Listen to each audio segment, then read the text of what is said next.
Searcy, I, Talisha Searcy, do swear do swear that I will support the Constitution of the United States that I will support the Constitution of the United States and that I will be faithful and bear true allegiance and that I will be faithful and bear true allegiance to the state of Maryland to the state of Maryland and support the Constitution and laws thereof, and support the Constitution and laws thereof, and that I will, to the best of my skill and judgment, the best of my skill and judgment, diligently and faithfully, without partiality or prejudice,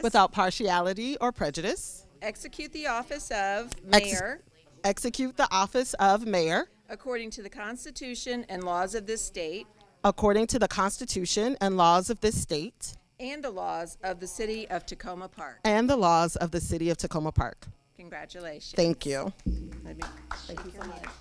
Here. So, yes, you do. You need to sign right there, and I added in the laws. And the laws of the Yep. state of Tacoma Park. Thank you so much. I feel very Obama-like. Napkin and all. Yep. Okay, and then I will sign this.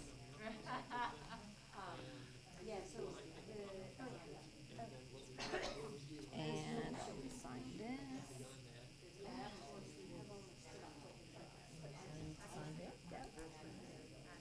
And I think we need to do a second. Do we need to do the second copy too? No? We just Okay. need one. All right, and then what day did we do? It was the 21st. November 21st. She's just swearing. I swear a lot of people. There's a lot of swearing. Lot of swearing going on There it is. there. Okay, sorry. It was very nice to see you, and Sorry you had to deal with the traffic to get here. I was so irritated. I was like, I made sure I left, that I had plenty of time, and then it was so bad on 495. Anyway, have a good evening. Take care. Have a good holiday. Okay, you too. Bye-bye. Bye. So we do, I'm going to do everyone else. All right. Councilmember Fulcher. Councilmember Fulcher. All right, let's get this thing done.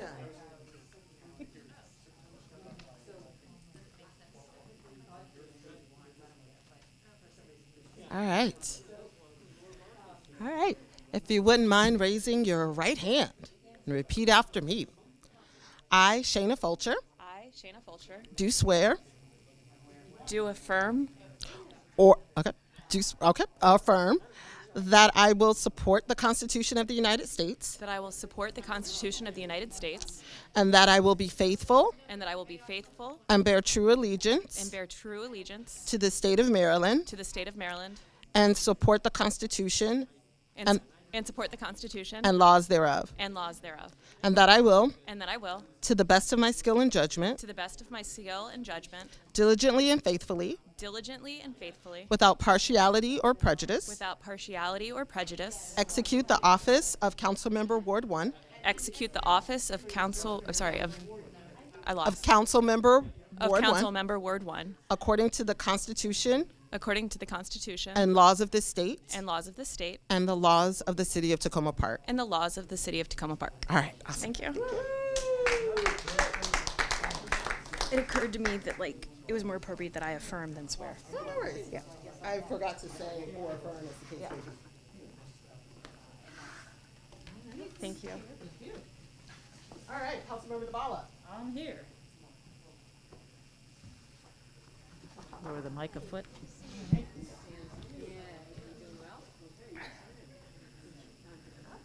Right. Raise your right hand, please. And please repeat after me.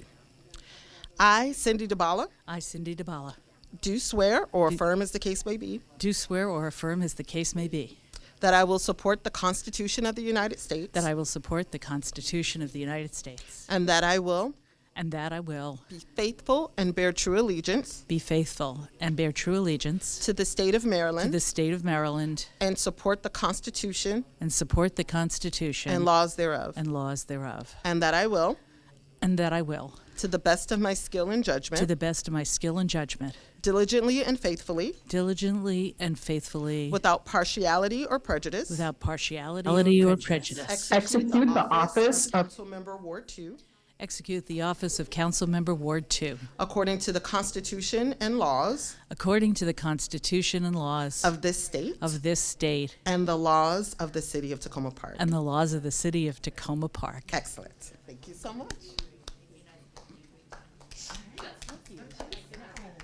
What should I say there?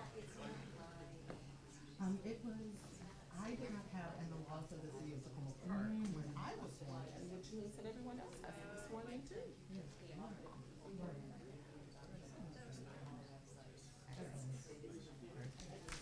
Three. All right, Councilmember Gibson.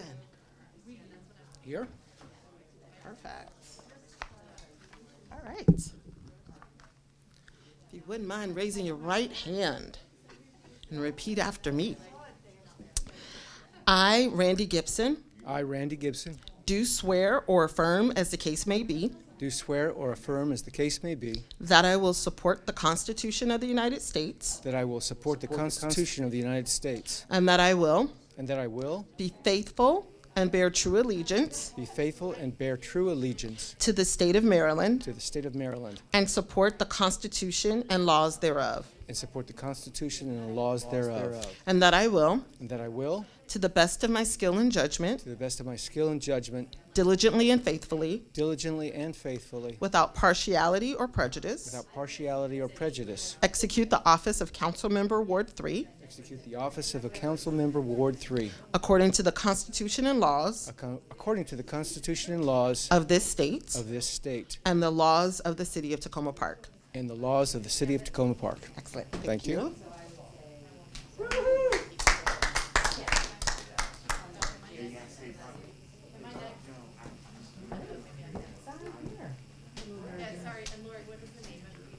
I'm just guessing, but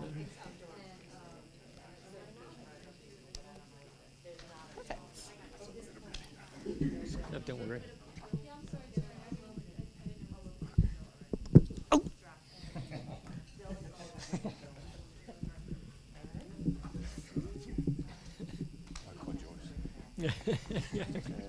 I'm telling you. All right. Councilmember Siemens, you ready? Ready? All right. Raise your right hand, please, sir. Repeat after me. I, Terry Siemens, I, Terry Siemens, do swear Do or affirm, swear. as the case may be, do swear or affirm, as the case may be, that I will support the Constitution of the United States that I will support the Constitution of the United States, and that I will and that I will be faithful be faithful and bear true allegiance to the state of Maryland and bear true allegiance to the state of Maryland, and support the Constitution and laws thereof, and support the Constitution and laws thereof, and that I will, and that I will, to the best of my skill and judgment, to the best of my skill and judgment, diligently and faithfully, diligently and faithfully, without partiality or prejudice, without partiality or prejudice, execute the office of Council Member Ward 4 execute the office of Council Member of Ward 4 according to the Constitution and laws according to the Constitution and laws of this state of this state and the laws of the City of Tacoma Park. and the laws of the City of Tacoma Park. Excellent. All right.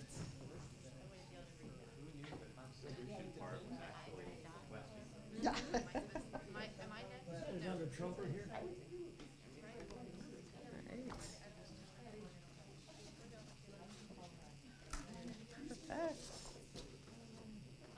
Thank you.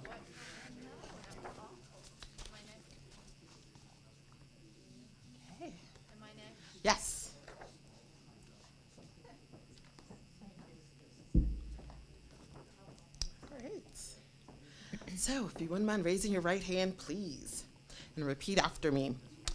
I, Kara Hanzak, I, Kara Honzak, do swear or affirm, as the case may be, do swear or affirm, as the case may be, that I will support the Constitution of the United States that I will support the Constitution of the United States and that I will and that I will be faithful and bear true allegiance be faithful and bear true allegiance to the state of Maryland to the state of Maryland, and support the Constitution and laws thereof, and support the Constitution and laws thereof, and that I will, and that I will, to the best of my skill and judgment, to the best of my skill and judgment, diligently and faithfully, diligently and faithfully, without partiality or prejudice, without partiality or prejudice, execute the office of Councilmember Ward 5 execute the office of Council Member Ward 5 according to the Constitution and laws of this state according to the Constitution and laws of this state and the laws of the city of Tacoma Park. and the laws of the city of Tacoma Park. Excellent. Thank you.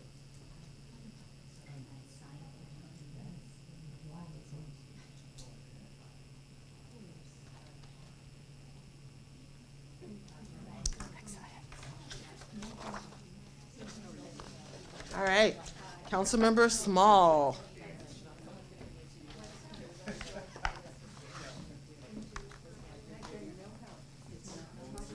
All right. Nobody's take picture of me, right? Do I have to take this off? No. All right, solid. All right, raise your right hand. All right, and repeat after me. Mm-hmm. I, Jason Small, I, Jason Small, do swear or affirm, as the case may be, do swear. That's the whole thing? Or no? You want me to say the whole thing? I can. you don't have to, I think you should swear your oaths first. that I will support the Constitution of the United States, That I will support the Constitution of the United States, and that I will and that I will be faithful and bear true allegiance be faithful and bear true allegiance to the state of Maryland to the state of Maryland, and support the Constitution and laws thereof, and support the Constitution and laws thereof, and that I will, and that I will, to the best of my skill and judgment, to the best of my skill and judgment, diligently and faithfully, diligently and faithfully, without partiality or prejudice, without partiality or prejudice, execute the office of Councilmember Ward 6 execute the office of Councilmember Ward 6 according to the Constitution and laws of this state according to the constitutional laws of this state and the laws of the city of Tacoma Park. and the laws of the city of Tacoma Park. Excellent, you're done. Thank you. I need your signature, please. We are doing this all over.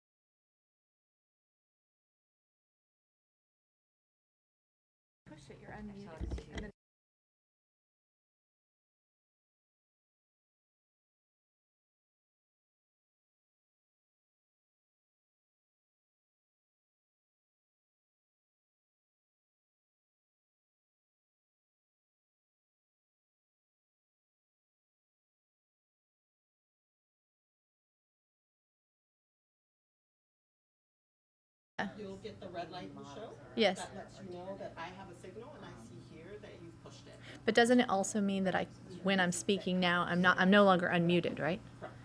Okay, so I have to leave it on though, even if I want to speak in 5 minutes from now or 2 minutes. I don't turn it on and turn it off again. So we'll just bum rush them back. Okay, yeah, my concern is about.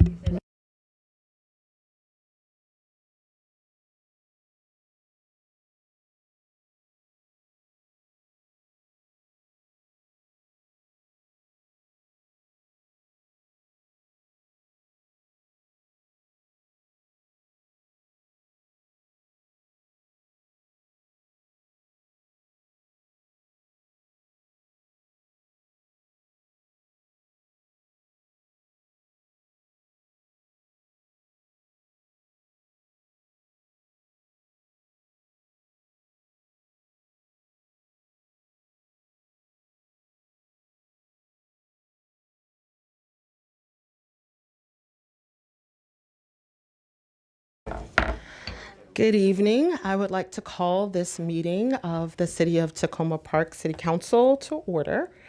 No,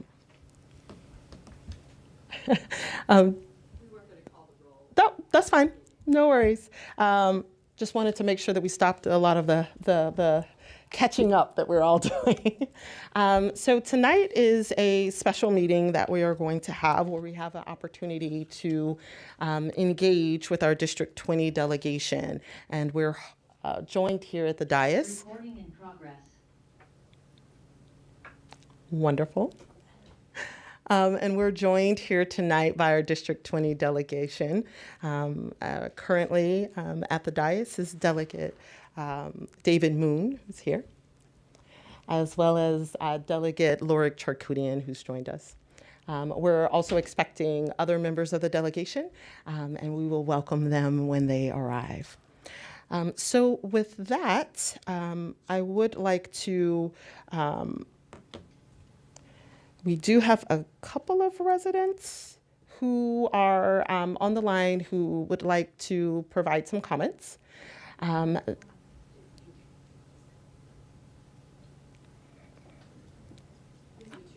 Okay. Okay, well, that's wonderful. We're glad that you're here. No problem. So you can come on up and provide your comments. State delegates, please, please investigate the Department of Rehabilitation Services and the Division of Developmental Disabilities, both of which are state-run agencies, and I've been ever since my son was born here 37 and a half years ago, I've been fighting with these people. These people, and I'm not the only one, you can ask a lot of other people that why, whenever I turn the news on, I say, oh, well, the fire chief was fired or the mayor was fired. But you never hear about people working for with disabled people getting fired. They should be. I think people think because, oh, these people are so nice, they're helping disabled people. Oh, they're angels, they're saints, they can't do no wrong. They can. They do a lot for them. They lied a lot to my son. And Lord tried to help out to send a form to me for permission, but my son refused to sign it because he says, I'm not going to deal with these people anymore. They lie all the time, and I'm not going to deal with them anymore. And if you lie to me, I'm not happy. If you lie to my son, you're my enemy, and they're my enemy, and I don't like it at all. And my son has Stockholm Syndrome. I asked him to come today. He won't speak up for himself anymore. He says, that's the way it's going to be. My life is going to be a living hell the rest of my life, and that's what it's going to be like. And I think that's sad. He was born here in Tacoma Park 37 years ago. His father is an immigrant from Kenya who was shot in the head. I mean, I've never got I'm a low person. I retired as a GS7 in the government. I mean, I'm sorry. And I'm sorry for begging again, and I'm really sorry. And thank everybody for coming. Wish there were more people, but thank you very much. Please investigate these people. Thank you. They do more harm. They say don't do no harm. They do harm. When you lie, that's harm. Thank you. Thank you, Ms. Machui. And I believe we have another public commenter. Okay, we don't have anyone on Zoom. Wonderful.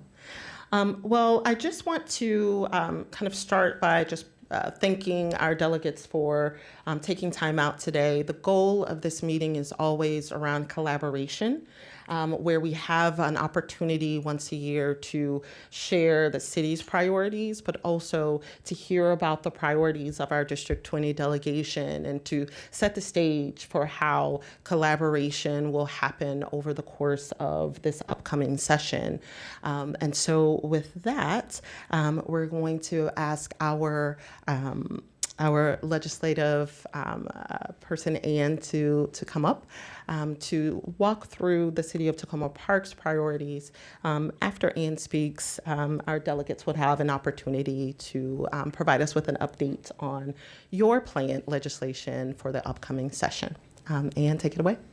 Thank you so much, Mayor, and congratulations again to everybody up here who has been recently elected or reelected. So I'm Ann Seacott with a government relations firm called Public Policy Partners, and we provide government relations public policy services on behalf of the city of Tacoma Park at the state level with our wonderful District 20 team and the entire General Assembly. So what we have tried to do on an annual basis is work with you to identify priorities.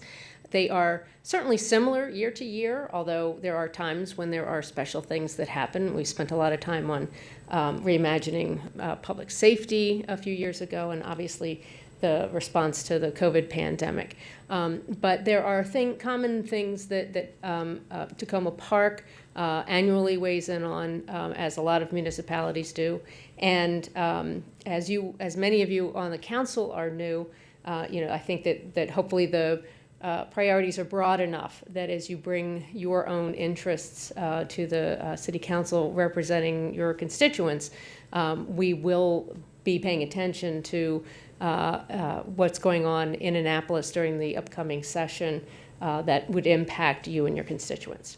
So just very briefly, we'll go to the slide that lists the priorities that have been identified at this point. Capital funding for various kinds of improvements or new construction is something that the city is always interested in looking at. And very specifically this year, looking to identify some capital dollars for the Tacoma Park, Maryland Library. And so that is something that is underway, and the delegation from District 20 is well aware now of the request for that, and we'll be working with them to see what we can secure for that.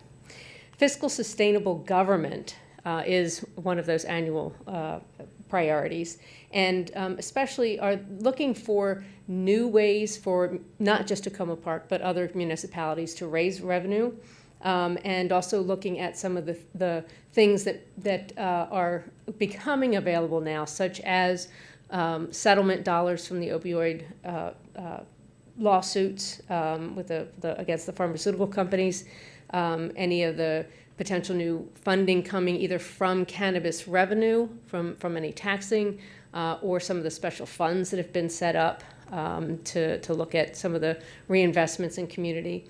And MML, for the public that doesn't know, that's the Maryland Municipal League. And it's also working with our sister municipalities around the state to look for commonalities that we can be working on together, specifically with looking for sustainable revenue. Transportation and infrastructure investment is very important, and we're going to be hearing a little bit more tonight about pedestrian safety, which we know is a very high priority in the city, and we have some great opportunities to work on that. Housing issues, whether it is just cause eviction and other kinds of tenant protection issues, the development of affordable and energy efficient housing, emergency rental assistance that's going to be needed ongoing, just because the pandemic may or may not be over. The emergency continues. And also looking at homeownership assistance. And finally, climate change. The General Assembly passed some very significant legislation this last year with a lot of strong support from the city. And now it's looking at some of the implementation. Are there some additional changes to make? What specifically can we make sure that that municipalities can be, we make sure that municipalities are able to implement what we pass at the state level. So with that, I would invite, if we're going alphabetically, we can start with Delegate Charkoudian, unless Delegate Wilkins is on. No, she was going to try to join us virtually and go to something else. So in the meantime, Delegate Charkoudian. Great, thank you. Well, it's an honor to be here. And let me just start by congratulating the new members and the new mayor. and welcoming back, I guess, the returning members. And what an honor and pleasure it has been to work with those of you who have served before. And I'm really looking forward to working with the folks who are new. Hopefully we continue to, view this as a partnership. And so really looking forward to that. In terms of what I'll do is I'll speak first to the priorities that you've laid out and the bills that I have that are addressing those priorities, and then I'll just highlight a couple other bills that folks might be interested in. So I'll start with pedestrian safety, and specifically pedestrian safety on the state highways. And so for folks who aren't familiar with the difference between the state highways and the municipal roads, the way you can tell the difference is that pedestrian and bike safety is way worse on the state highways. That's how you know you're on a state highway. So that's like the determining factor. But in all seriousness, it's a real problem. The state highways have been built. It's all the numbered roads, and they've been built really to move cars and not to consider people and human beings who live in the communities that they go through. So we've been working for years to try to shift that perspective, and I know the city works very hard on a case-by-case basis. And this year last year I had legislation that passed in the House and it died in the Senate, and I'm bringing it back again this year. And it really is, if you've worked on state highway issues, often we worked very closely on Carroll and Lincoln. I've worked very closely with now Mayor on several points along University Boulevard and New Hampshire. We've got the Ritchie and Piney Branch stop sign. We've got we've got coming soon, if folks haven't heard, Ethan Allen and Elm stop sign. And so we've worked very hard on a case-by-case basis, but what I've been trying to do is to get sort of structural changes in the way that the State Highway Administration makes decisions so that we're not kind of in this constant whack-a-mole begging, for a stop sign here and a crosswalk there. And so this bill that I have really is about getting at those structural issues and changing the priorities and changing the way that the State Highway Administration makes decisions that will then make it, I think, easier. Hopefully there'll be better decision making from the get-go, but it'll also make it easier when we find these areas that need to be fixed to actually get them into the system and get them fixed. So that is one of the bills I have, and I welcome your advocacy and we, as I said, we passed it out of the House last year. I've made some small changes to it, but hopefully we'll get it out of the House and we'll be, we need to get it out of the Senate this year. Second, I want to move on to, do I just go through everything and then take questions if folks have them? Is that the process, or do you want me to stop? Okay. I want to move on to housing and talk about a few things. So again, I had obviously there's a lot that you talked about in housing. There's a lot that matters in housing. One of the sort of points of a nexus point between housing and climate justice is the question about energy efficiency and sort of safe and healthy homes. And last year I had a bill that significantly increased the state's investment in energy efficiency upgrades, both for low, moderate income homes, both in single family homes as well as multifamily homes. And it also brought together more of the health and safety money with the energy efficiency money so that you could kind of do the full upgrades to a home. And the bill passed, and it was vetoed by the governor.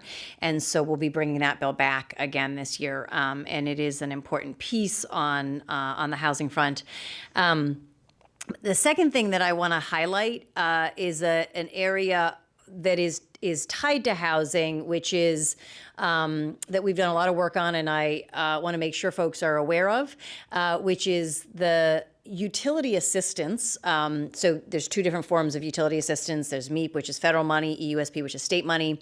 And that is money that is available to people who pay utility bills. And a lot of folks are aware of that utility assistance. What's important for people to be aware of is we've worked for several years now and finally achieved that same utility assistance being available for people who pay their utilities through their rent. And so if you pay $1,000 in rent and $150 of that is utilities, you could actually be paying $150 less in rent because you're getting utility assistance to pay for that.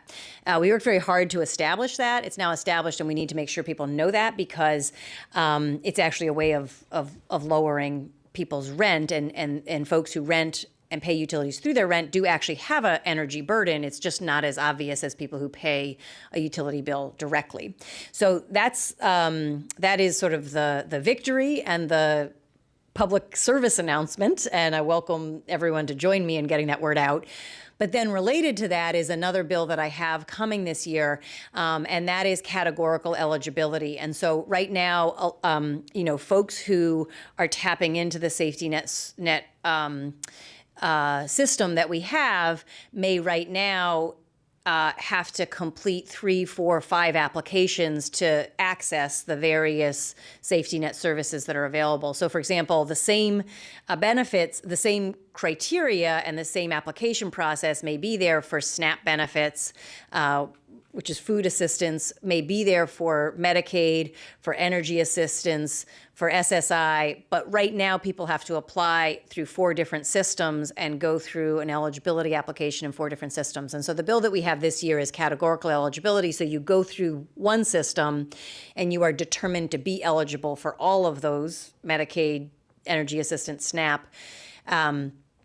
And it is more efficient for the person who's applying, and it's more efficient for the state.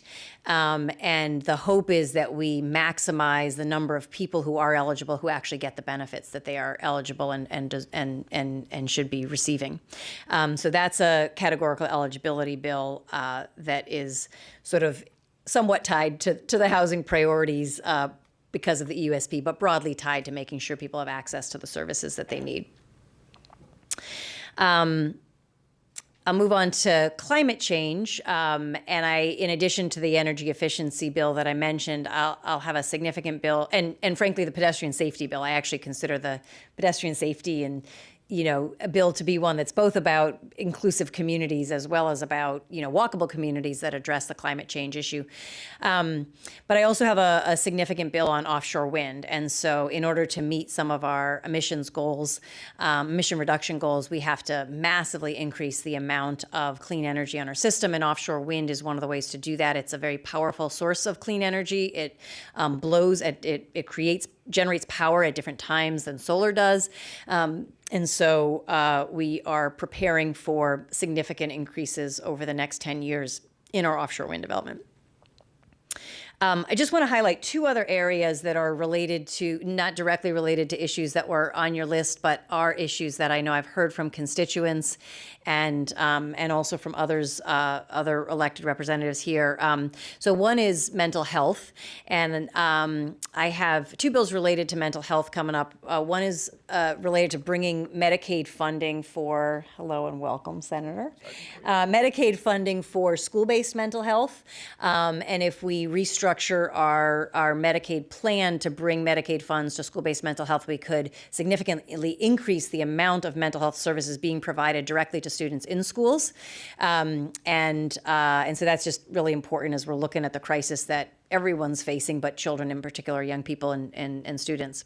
And the second is to improve the treatment process when people are hospitalized.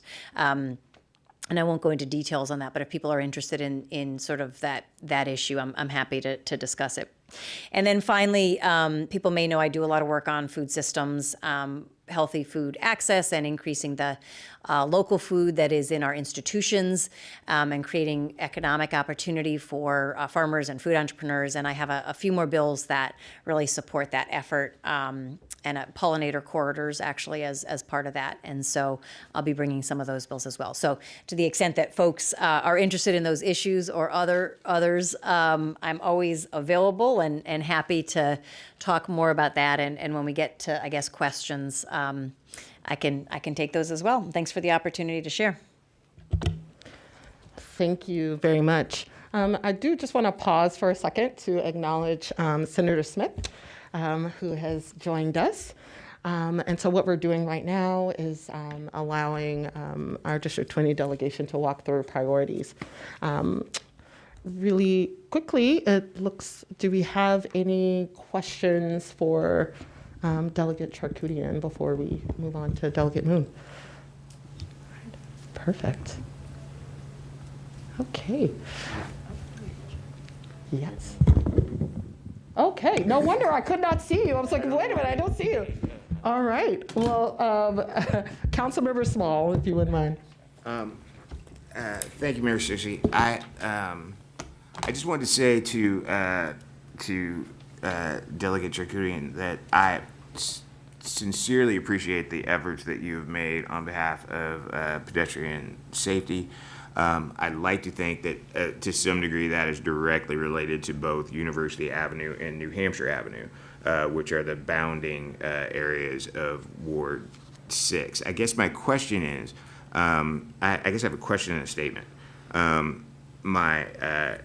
go with the statement first, that if one looks at the procedures and practices of state highway with regard to the corridor traffic, it's not only that it is inaccessible and unsafe in my immediate neighborhood and in my jurisdiction, but also you don't have to go very far down the road to begin to see the transitions in the way in which they treat the built environment and the people around there. I'd like to assume there are any number of reasons for that, but one of the things that I am surprised about is the unwillingness to at least even time up the lights on either of those roads. The profound contempt and neglect associated with the gap in time with the Purple Line building and what happened on University Avenue and its abject terror with regard to the quality of the road. And so I guess what I'm curious about is if you anticipate a change in policy or practice with regard to those areas from the new administration, and also what the particular components of your legislation would do that would warrant the support of the ward. And I guess I say that to say that other than you, I have never heard of any of the members of the delegation say anything about public safety issues with regard to pedestrians in my particular area. And I have a neighbor who almost died from being almost hit by a car crossing New Hampshire Avenue. I've seen very little emphasis on pedestrian safety in any way. And the fact that we fundamentally end up with a ward that is at least 4 distinct communities, and we are the only ward that is like that, is also directly impacted by those policies. And so I would encourage you to accept the responsibility of your offices and the accountability associated with being publicly called out for it, and to assume that the people who live over there are disappointed.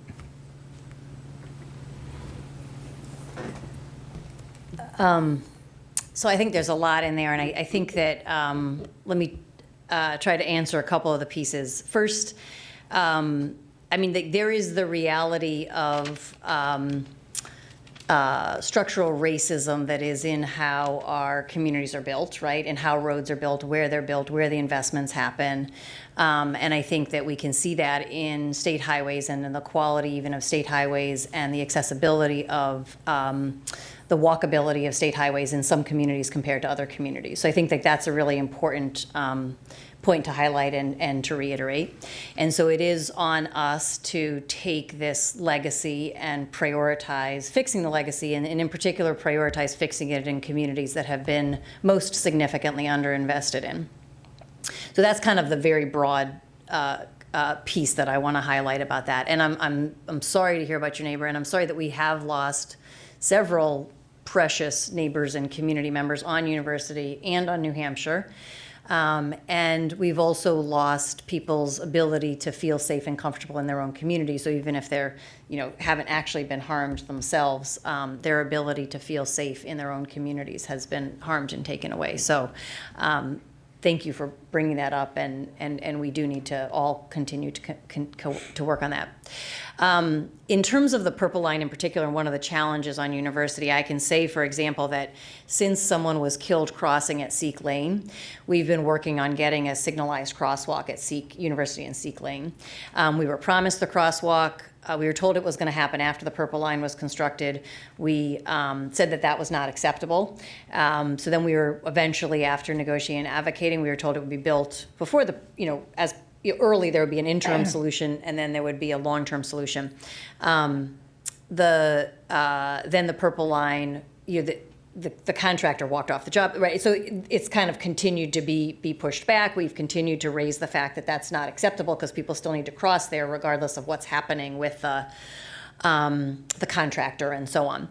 So, continuing to advocate for that and individually. But in terms of what the bill does that specifically addresses a corridor like University or New Hampshire, what the bill has in it is that it says that where there are state highways that go through communities that have a density of 10,000 people per square mile, which that area has that density, and high transit dependence, the state highway needs to plan for and develop a crosswalk, a signalized safe crosswalk every 1/5 of a mile.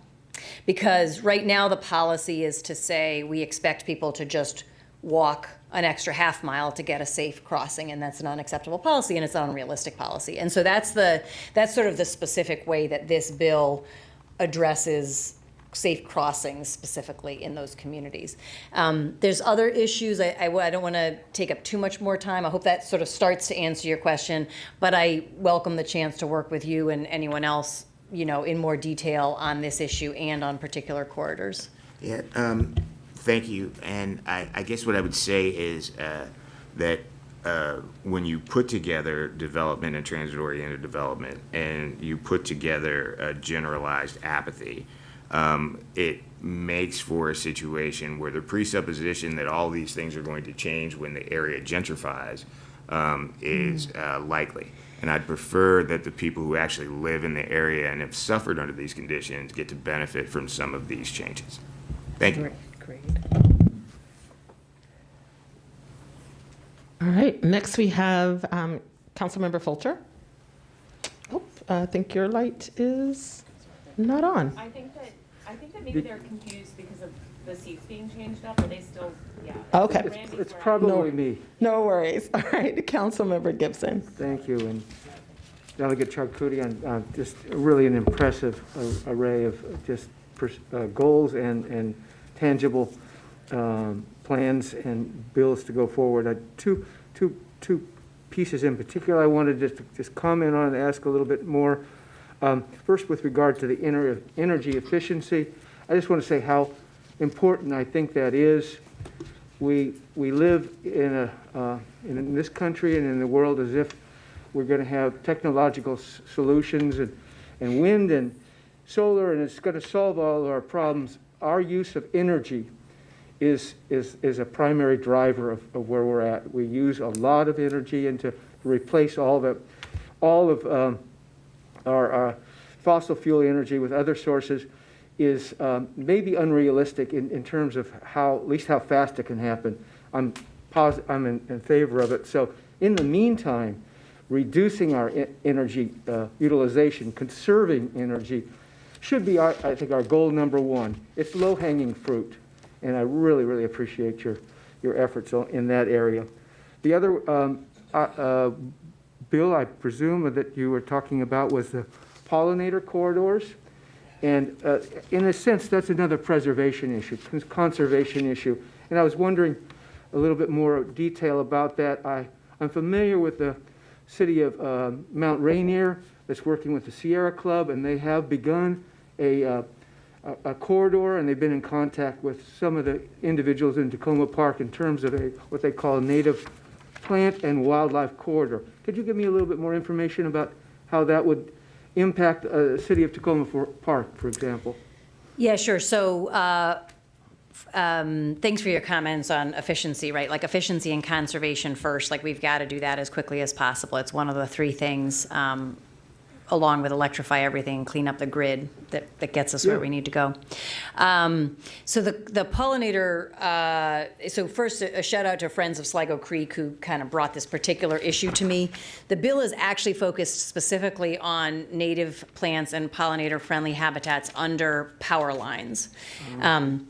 And so when you think about what pollinators need to do is to be able to travel, right? They need the corridor, and you think about power lines as corridors and as well as bisecting communities. And so if you have other corridors kind of happening in an area, that's a place that pollinators can travel to because there's so much of it.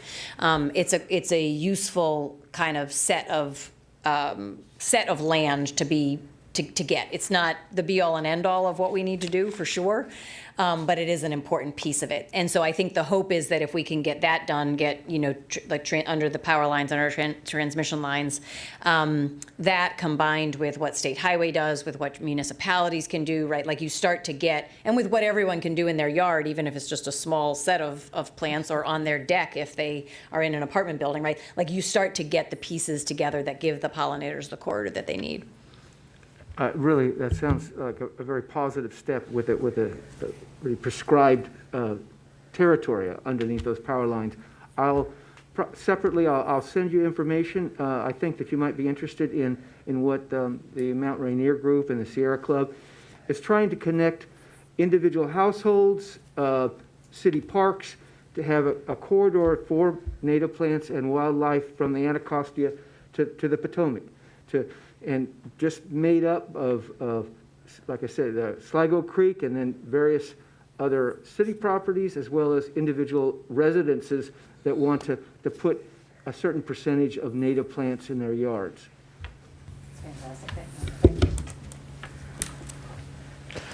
So I'm just going to take a quick second. I thought I saw on the screen Delegate Wilkins Janelle Wilkins has joined us. Welcome. And so we're, just so that folks know the process, right now we're answering, the council members are asking questions of Delegate Charkoudian's presentation. Afterwards, we'll ask the rest of the delegation to speak to your priorities, and we'll hold questions until the end.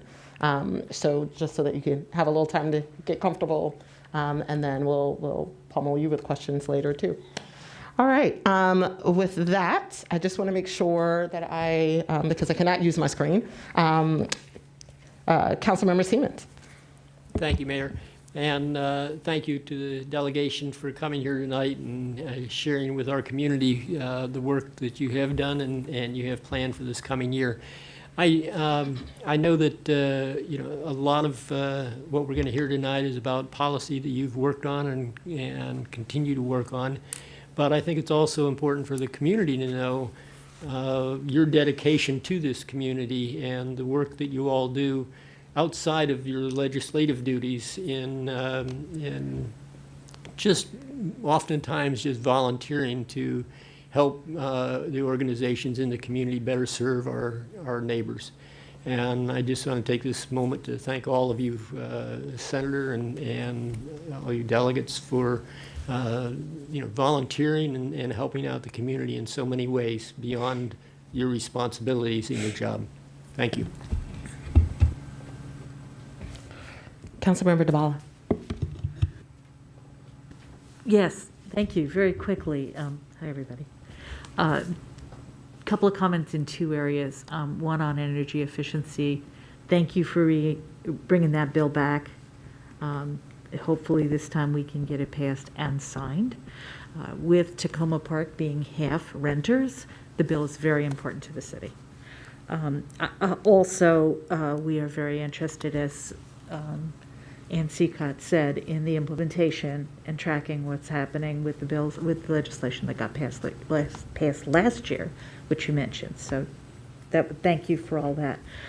Second area, thank you for your help on Ethan Allen and Elm, the stop sign there, but I completely agree we don't want to be doing that, begging for individual solutions at the piecemeal stage. And so thank you for the bill on SHA, and I look forward to us working on getting that one through too. That's it. Thanks. So to keep us on schedule, I would like to thank you, Delegate Charkoudian. I'll hold my questions after everyone else has had a chance to speak. So I would like to turn things over to Delegate Moon to talk through your legislative priorities. Okay, sure, we could do that. Delegate Wilkins, if you would like to talk through your priorities, feel free to do so. Can you hear me okay? We can.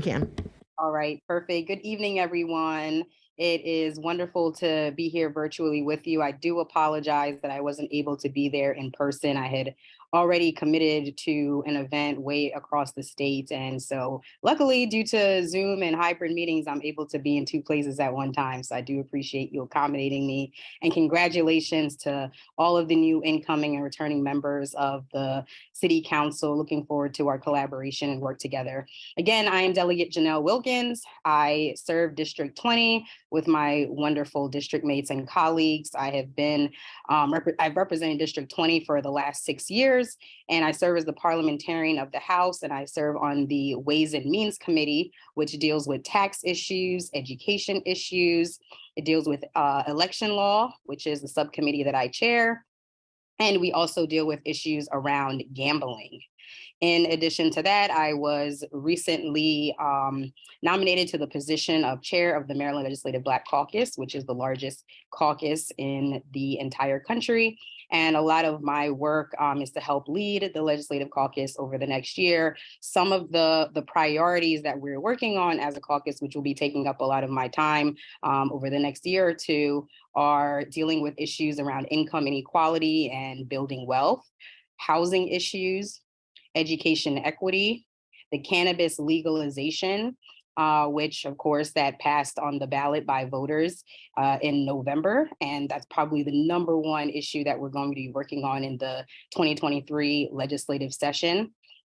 And so that's sort of a smattering of some of the priorities and issue areas that we're going to be focusing in on. For my presentation, I just wanted to share a couple of the individual bills that I am introducing, just to give you a sense of some of the legislation that I'm leading, particularly the ones that I think will have the biggest impact and interest when it comes to Tacoma Park. In working with the previous council, I think folks and constituents who have seen some of my bills before know that I really focus in a lot on housing issues. And I will be reintroducing my just cause eviction legislation, which the Tacoma Park City Council has resoundingly supported over the years. And that legislation really looks at evictions at the end of a lease and making sure that there is a reasonable cause that is provided before someone is left without housing at the end of a lease. And that legislation has been building support. The bill is a statewide bill, and it is a bill that let me say this correctly. It is an enabling bill, which means that a local jurisdiction, a county in particular, would have to pass legislation in order to implement it. So that legislation is something that I'm going to be working for and fighting for, and we've built up a lot of support across the state for it. Hopefully this will be the year to get it done. Something new that I'm introducing related to housing, and I'm doing this with Delegate Vaughn Stewart, who serves on the Environment and Transportation Committee and is also a representative from Montgomery County, is around vouchers, housing vouchers. We are all aware of the long wait list and challenge around housing vouchers, not only in Montgomery County, but all across the state. And my legislation that I'm working on with Vaughn Stewart is going to put several $1,000,000, couple $100 million if we can get it and get that much allocated, towards specifically targeting vulnerable communities, our veterans, our people with disabilities, our families who have children, and so forth, for them to be able to get state vouchers. So this will be a state voucher program to help make sure that people are not just waiting years and years endlessly on our county list to get a voucher, but that the state would provide funds. Now, we won't have unlimited funds for every single person to get a voucher, but it will help alleviate the roles. So that's something that we are working on. We're ironing out the details of that bill. It will model New Jersey, which has a similar bill that has been implemented that has seemed to work very well. So I'm really excited about that bill. In interest of time, I'll just mention a couple of the tax bills that I am also introducing that deal with income inequality. And as I mentioned, I'm on the Ways and Means Committee, which deals with tax issues. One of the bills that I'm working to pass deals with the estate tax, where right now we have people who pass on estates that are in the millions of dollars are exempted from taxes on most of those funds. And what it really does is end up preventing a lot of the services that have been discussed on the calls, a lot of the needs all across the state. When millionaires are exempted from those types of taxes, what we see is always a lack of funds when there are various services that we like to provide across the state. So that bill worked to eliminate that loophole that allows millionaires to be able to pass on their inheritances being tax-free. And I'm looking forward to working with the Ways and Means Committee to help get that passed. And finally, also permanent expansion of the earned income tax credit, something that I've been able to pass in recent years, and we're working to make that permanent. So I will stop there, and I want to thank Delegate Moon for allowing me to go forward so that I can answer any questions and return to this event. Thank you. Great. So are there any council members that have questions for Delegate Wilkins, given that she has another event? Councilmember Small. Delegate Wilkins, thank you for taking the time to do this. I can tell by your outfit and it sparkles that you were busy. And so again, thank you. The question that I have is sort of related to your priorities, and it's regarding spending and or youth recreation and youth services. One of the things that we had as an issue in our council debates this year for Ward 6 was the lack of recreational activities and or recreational space in the area and its disproportionate impact on minority kids. I know from a previous life that it's the same sort of thing in the Inner Beltway communities in Prince George's County. And so I was just curious about whether or not you could speak to that issue. That's a great question. I would answer it in two ways. One is that if there are existing properties like the Tacoma Park Recreation Center that we wanted to work together to help to expand, help to improve, there is state bond legislation for capital spending that we could work together to help ensure that we're able to build that up. There's also funding if the city wanted to work with us to help expand recreational services, again, physical services and physical buildings for our youth. That's something that we would be able to work to fight for in the capital budget in Maryland. And I think we've been very successful around bringing funds for various capital projects back to the districts. That's absolutely something that we could work on. Another idea and thought around that, when you mentioned youth and sort of making sure that they have all that they need to be able to be successful, to have after school programs and recreation, is that there was a piece of legislation that Senator Smith and I have been working on that deals with safer communities. And what that bill really focuses in on is how can we have a community-driven effort to really identify what the needs are in our community and have the community decide how funds and grants could be spent. So we would basically create a pot of money statewide, and jurisdictions would be able to apply for it. And youth services absolutely are an aspect of it, on how we keep our youth engaged, how we keep them safe, how we provide them with productive activities. And that legislation, Safer Communities, one that I introduced with Senator Smith last year. So you could find it under the 2022 legislative session bills that would provide some resources that the community could decide how it could be used. So I would say those are two areas that I think we could work to figure out how we could fund some of those services, particularly around capital, but also around programming. Thank you. Thank you so much, Delegate Wilkins. I have just a couple of quick questions, or more like a comment. First, thank you for your continued advocacy around Just Cause. I am so ecstatic and excited about the fact that you will not let this go. And the fact that you're continuing to push to ensure that people in our community have roofs over their heads. So thank you so much. And the city of Tacoma Park stated earlier, Just Cause and support of that bill is a priority for us as a council. The other place, kind of piggybacking off of Councilmember Smalls around the education equity piece, the impacts of the pandemic continues to plague our communities, particularly as it relates to youth. Education, they're behind in terms of schooling, needing just smaller class sizes, more resources devoted to youth. So we would like to work with you as you're thinking through or working through education equity and those aspects. While I was out on the campaign trail, I heard so much about what are we doing about our schools, the crowding, the unique needs of so many children right now as a result of, or indirectly as a result of the pandemic. So this is something that I do think is really timely for us to figure out ways to work collaboratively to address. And so definitely look forward to seeing how the bills that you all are working on and how the city of Tacoma Park can support that. Thank you so much, Madam Mayor, and congratulations to you. Thank you. Can I just quickly add on to Sure. that? 'Cause, you know that I worked hard for the 16-year-old vote, and they're noticing the crowding. Like, it's not like it's just the parents know that it's going on. Like, the kids know that it's not okay, and they're aware that it's a problem. So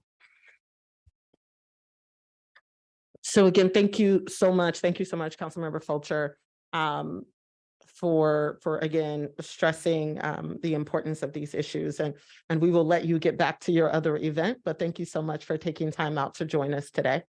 Thank you. My apologies again for having to leave. I'm looking forward to seeing everyone in person soon. Yes, definitely. Thank you.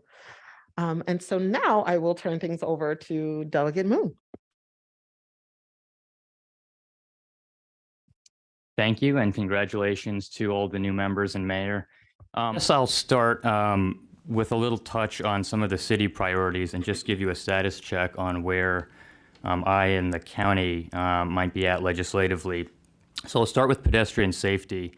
There was a few years ago where we worked together to get one of the Vision Zero reforms implemented, which gave the city more power to control lower speed limits. But as you've seen with everything Delegate Charkoudian's been working on, and a cluster of these types of reforms, we hit a harsh reality, which is that we need money. And time again, State Highway will point to funding challenges as the reason why we can't get more serious engineering changes on some of our roads.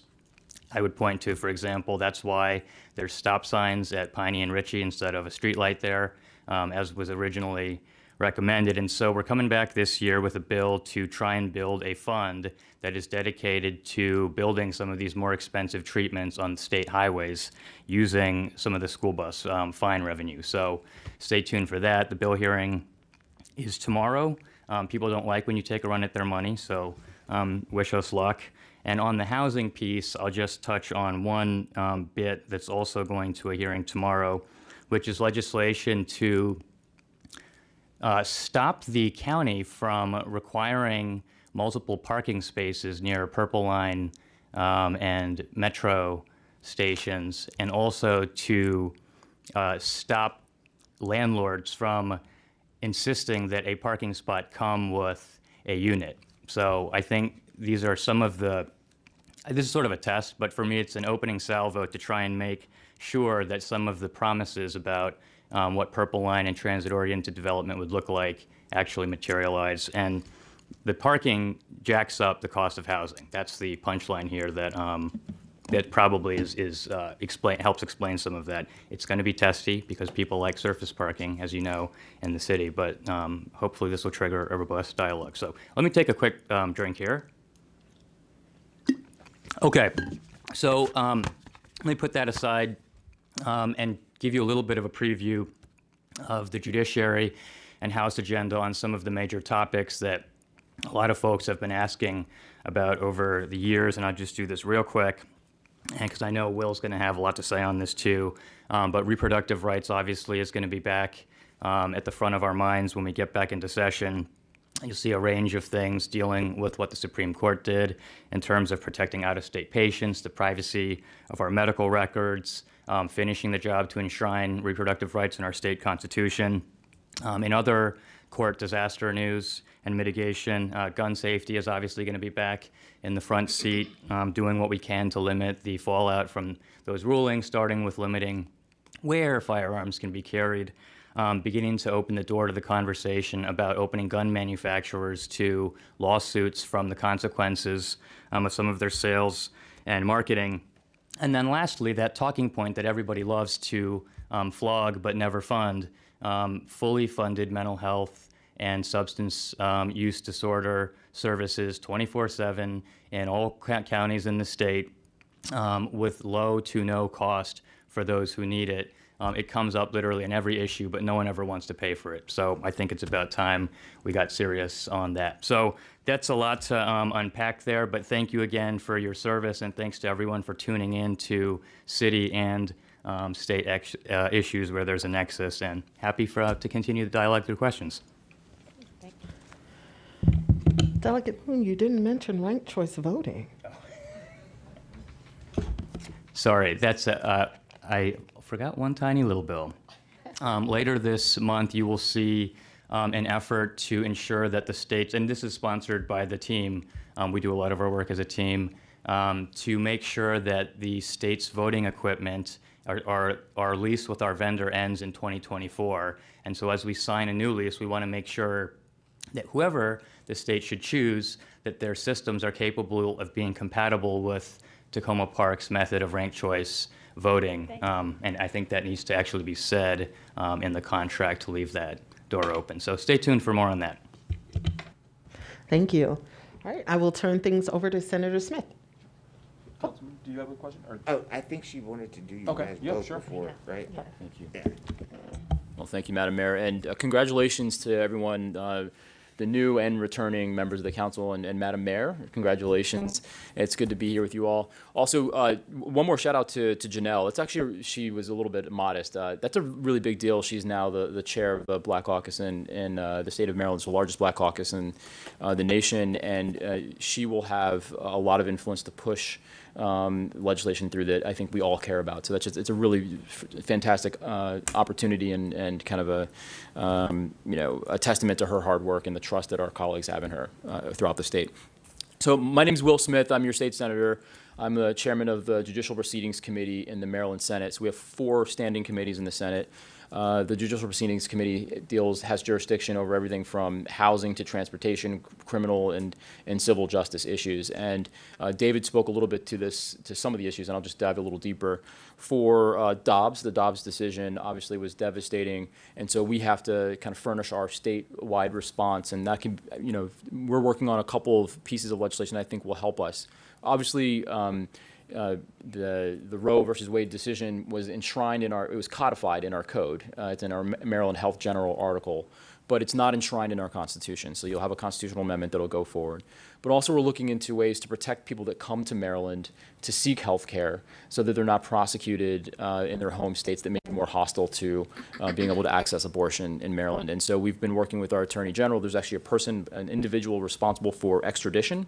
There are several federalism issues because obviously other states have to honor an extradition request if there's if something illegal has occurred. But what happens when it's legal here but illegal there, and the act of coming here to seek health care is illegal there? So we're kind of going through some uncharted legal territory, and our goal is to make sure that we have everything airtight. We're seeking the counsel of the Attorney General and obviously our counsel in the committee. So we'll move forward with that. We're watching what the rest of the states do, obviously, as cases move up through the circuits across the nation.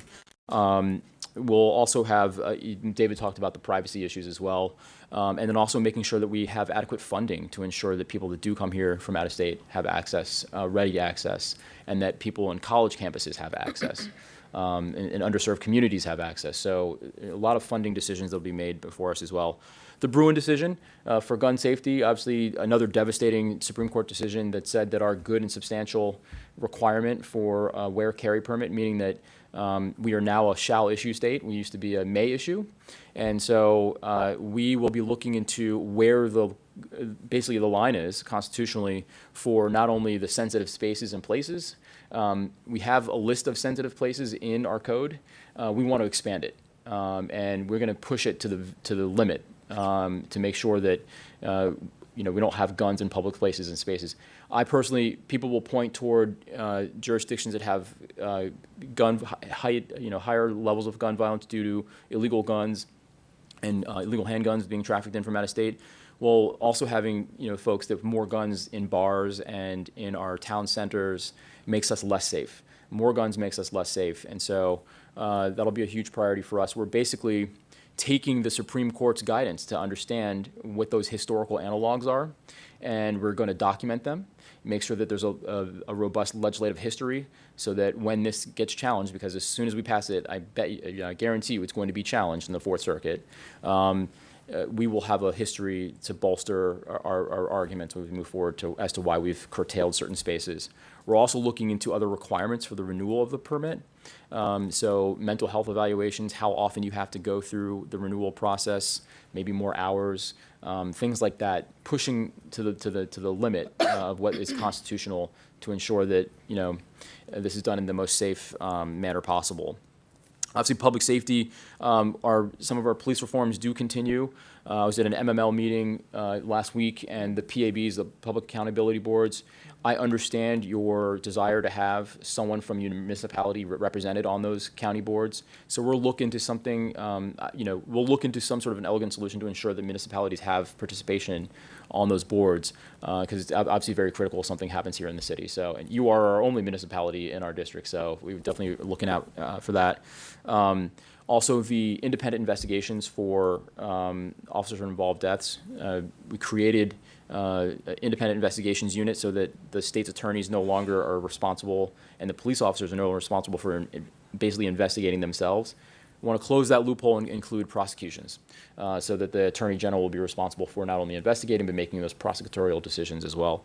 Housing, I was delighted to hear about Vaughn Stewart and Janelle's bill.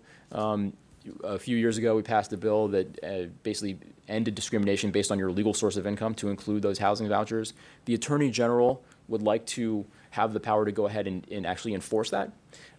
In Maryland, the Attorney General, we're one of 4 states that doesn't have common law powers, meaning that everything the Attorney General does, we have to give to them through legislation, or the governor has to okay it. So there's no proactive powers that's not conscribed within the governor or the legislature. So the new Attorney General wants the power to go ahead and move forward with that.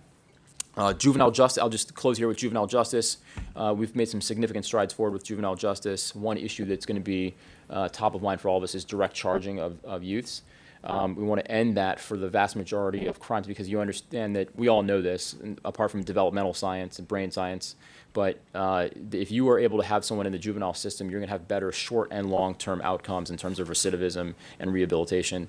So we're looking forward to have a robust debate on that as well. And with that, I'll close up and say just thank you all for working with us in partnership. Councilman Smalls, thank you for highlighting the pedestrian issue, because I know that Janelle, David, and I have all been very active, but I know Lori has taken a real lead in this, and so we are all working together to make sure that we address those issues as we find them and get SHA on the ball with a lot of this stuff. So I appreciate you being fastidious and on it with that. So I really do appreciate that feedback. All right. Well, thank you so much. So are there any questions from council members based on the last speakers? Councilmember Small? Yes, apologies, but I have a question about the one of the things that was sort of implied by both of your presentations was about due process protections and particularly Fourth Amendment protections with regard to digital privacy and the digital safety of people in transit back and forth across lines. I think there's also probably some components of that with regard to juvenile justice and the inability to control oneself online with regard to the things that one may post and other kinds of things. I was wondering if you guys could speak to where you see the jurisprudence in the state with regard to those kinds of digital privacy issues and how you think that debate will unfold as you proceed towards trying to ensure that Dobbs doesn't make for some weird version of 1984 with regard to trolling the privacy of people's digital lives. I'll take a quick stab. I think you hit the nail on the head with Dobbs. I mean, that's obviously has implications for right to choose, but the crux of it is privacy, the Fourth Amendment. I mean, that's why Congress went ahead and said we're going to go ahead and protect marriage. We're going to go ahead and move forward with some of these things at the federal level, so because it's all about privacy. It's all about the Fourth Amendment and interracial marriage as well. So for the juvenile piece, a lot of the things, the good thing about starting off in the juvenile system is that a lot of the records are shielded from public, and so those are not, that's a big deal for your future prospects. So that's why that debate is actually very important. We passed a bill a few years ago that kind of covered when people are transferred down, if they're juveniles, to protect their records, because we were sensitive to that. For the Dobbs, for the health records for people coming here to seek health care, there is a bill that will be before us that does seek to protect those health records. So we'll see how that goes and unfolds. I'm not steeped in the details yet, but there is a bill that we'll have in our committee.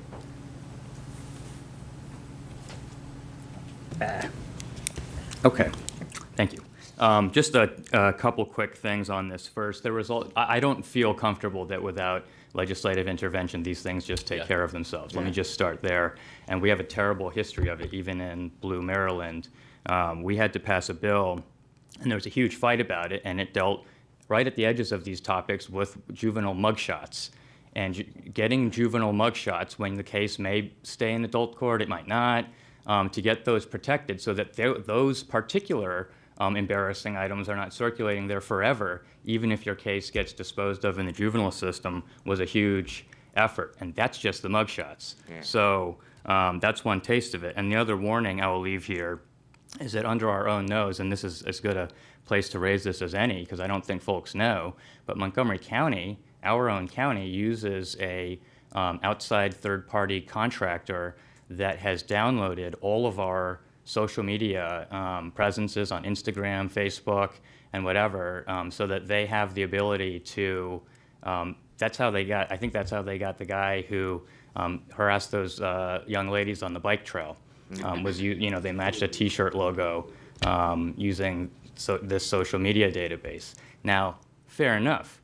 If you apply that to a state that also has that contract and wants to get access to what people are saying on social media about their private medical decisions, I don't like where that's going. And that bill is nowhere. I mean, law enforcement, the prosecutors, they have so much power over technology deployment and things like this. We are very behind, and again, that's in our own county. I'd say the regulations have not caught up on that. The company's called Clearview, I think, right? Is it Clearview? Something. Yeah. And then, I mean, there are even companies that do that with telematics, like that tell like what where your car goes, what the temperature is like, how fast you were going, and then third parties will take that information, sell it to other third parties. And so it's, it's kind of a gift and a curse, right? Because it's also the technology that you use to find a lot of the January 6 folks. So it's a very nuanced conversation, but definitely worth having. Insurrectionists and people harassing people on bike trails. Correct. That's the range of cases used with this technology. Well, I just want to thank you so much for bringing up gun safety and your continued leadership as it relates to police reform, and definitely look forward to working with you all as it pertains to having that municipal presence on the various review boards. One topic that I would like to highlight is stormwater, the impacts of climate change, and how it is can be financially catastrophic to our residents, financially catastrophic to multifamily property owners, dealing with flooding, dealing with those issues. And I know Delegate Charkoudian was at the MML meeting last night where that topic was brought up. Are there any plans or ideas around energy efficiency, and that's great, but mitigating the impacts of climate change on people in the communities? I mean, I've had multifamily buildings that are providing affordable rental housing where their base floor is flooded. I mean, you walk on the floors and it squishes, and it is multiple millions of dollars to address. So I do think, I know we have federal legislation that's happening, and there may be some influx related to the infrastructure bill and influx of dollars there, but making sure that municipalities are kept in mind, not just as it relates to legislation, but also as it relates to funding that may be made available, because it may not be the case that those dollars will be directed to us specifically, because that is a huge issue in our community. I would add to the mayor's wise statements about that even where we sit now, to some degree, is in the middle of a floodplain. And as we start to talk about resiliency and moving forward, we do have a lot of people who are already technically in places where if we're talking 500-year storms every 10 years and 100-year storms every year, that the landscape of those things changes. And so I would just echo her sentiments in that regard. Are there any other? Yes, Councilmember DeBala. One more supplemental point on that, which I think everyone knows, but just to say that because of the way the federal dollar categories for stormwater infrastructure funding are structured, Tacoma Park in particular and other similar municipalities don't really fit any of the boxes. So it really does become a question of there's just all this money, but not for us. And so that's true statewide. How does that work? Also true for the energy efficiency funds through the community development block grants through that part of the infrastructure bill. So just something to think about and look at the implications of how the federal decisions got made, who's missing at our level. Thank you. Okay. Are there any other comments? Councilmember Fulcher. First, I want to thank Mary and Anne and Lorig and Will. All of you defined things while you were speaking that people might not have known, like you defined doors. And it's really important that we make sure that we're not using a lot of jargon and we're being inclusive so that all of our residents that are watching can feel like they're part of the conversation that we're having. And so I really appreciate that. And then second of all, I just want to make sure that as we are moving towards, making good environmental decisions, like specifically in Tacoma Park, we're encouraging people to move from using their gas, water heaters, those appliances, that we're making sure that we are making Pepco offer more electricity to be available to these areas, because I know of some residents that have tried to get more electricity into their homes and they can't. Like Pepco says, no, we're not giving you the heavy up right now. And so as we're trying to make people make the better environmental choices, that we're making sure that we're providing them the infrastructure in order to get those things. Yes, Delegate Charcuti. Yeah, thank you for that. I think there's 2 or 3 levels of that conversation, and I'd be interested to talk to you more about some specific cases, but I would just highlight a few things. One is, when the homes that have been built with gas and electric generally have panels that require a significant investment. And I know the city has invested in rebates for those panels. And I would just also highlight that the IRA, which is the first, large chunk of federal money that will upgrade both electrification of homes, but also including the upgrade of a panel. And so the city will have the opportunity to coordinate, make sure people kind of are tapping into both city money as well as IRA money for that. Last year I had a bill, we have this difficult situation where we need to electrify everything, and the utilities, who actually stand to gain from electrifying everything, but happen to also own the gas infrastructure and get a higher rate of return on their gas infrastructure than they do on their electric infrastructure. So even though Pepco doesn't, their sister BG&E does. And so they have this vested interest in keeping the gas infrastructure going. So my bill last year that ended up being incorporated into the Climate Solutions Now is a distribution system planning to require that the electric utilities do the planning that's necessary to meet the state's climate goals, which include electrification and so on. So that's kind of the long-term fix. But I also would welcome the chance to have conversations to understand the specifics that individuals are having, and sometimes we're able to do some direct advocacy with PEPCO on those issues. And so I always encourage people, like, anytime you're writing PEPCO, CC me, and same with the State Highway Administration. And unemployment insurance. CC all of us on every conversation you have, basically. We'll protect the privacy of it, though. No, seriously, though, to include us on it, because we do have, engage with PEPCO regularly as an advocate on individual cases as well. So feel free to include us, even while we're also working on this bigger picture structural issue. Councilmember Gibson? Yes, I just, since we've highlighted some really important climate issues, I mean, thank you very much for bringing up, Mayor, the stormwater issue, which was was brought up by a number of folks at the Municipal League, and certainly in our campaigns, we've met people that have been flooded, or there's mold, and there's a lot of ways. We did learn, or I did learn, that in part that we can learn from our colleagues. The folks at Somerset have a process, or have begun a process of dealing with stormwater issues in their community, and we can learn from them. And we've talked about conservation, and we've talked about electrification. I'm just wondering if there, apart from the offshore solar, if there are other, what kind of movement do we see to make solar something that's common on every house, municipal building, as well as buildings in our fair city?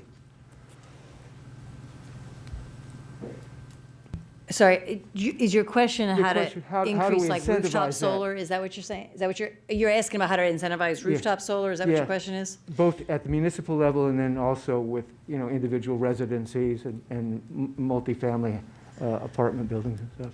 Yeah, so there is, so right now our, try to do the efficient version of the answer, but so right now there's a couple of different things in place. There is the renewable energy credits, which is called RECs, and the bill that we passed 4 years ago, the Clean Energy Jobs Act, created a solar carve-out, which essentially had the impact of increasing the value of those RECs, and so increasing the incentives is what it does for the person who wants to put solar. It makes the project math work to put solar. So the RECs, renewable energy credits, that's one piece of the puzzle.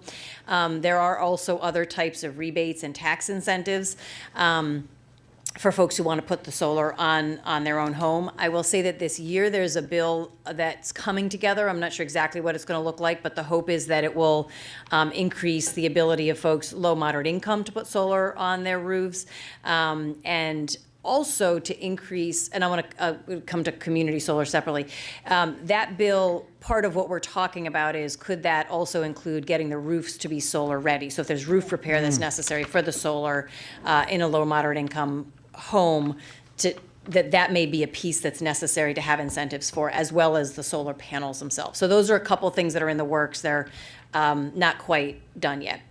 The second thing that I just want to highlight is community solar. So hopefully folks are familiar with community solar, which is a solar array that lets people who can't put solar on their roof for whatever reason, shade trees, a roof that doesn't handle it, renters, whatever it might be in an apartment building, that lets them have own solar that's just in an array that's not on their own building. We have, Will and I actually have a bill to make condo buildings able to do community solar on their roofs. It's a technical fix in the condo law, so that'll be an important piece of it.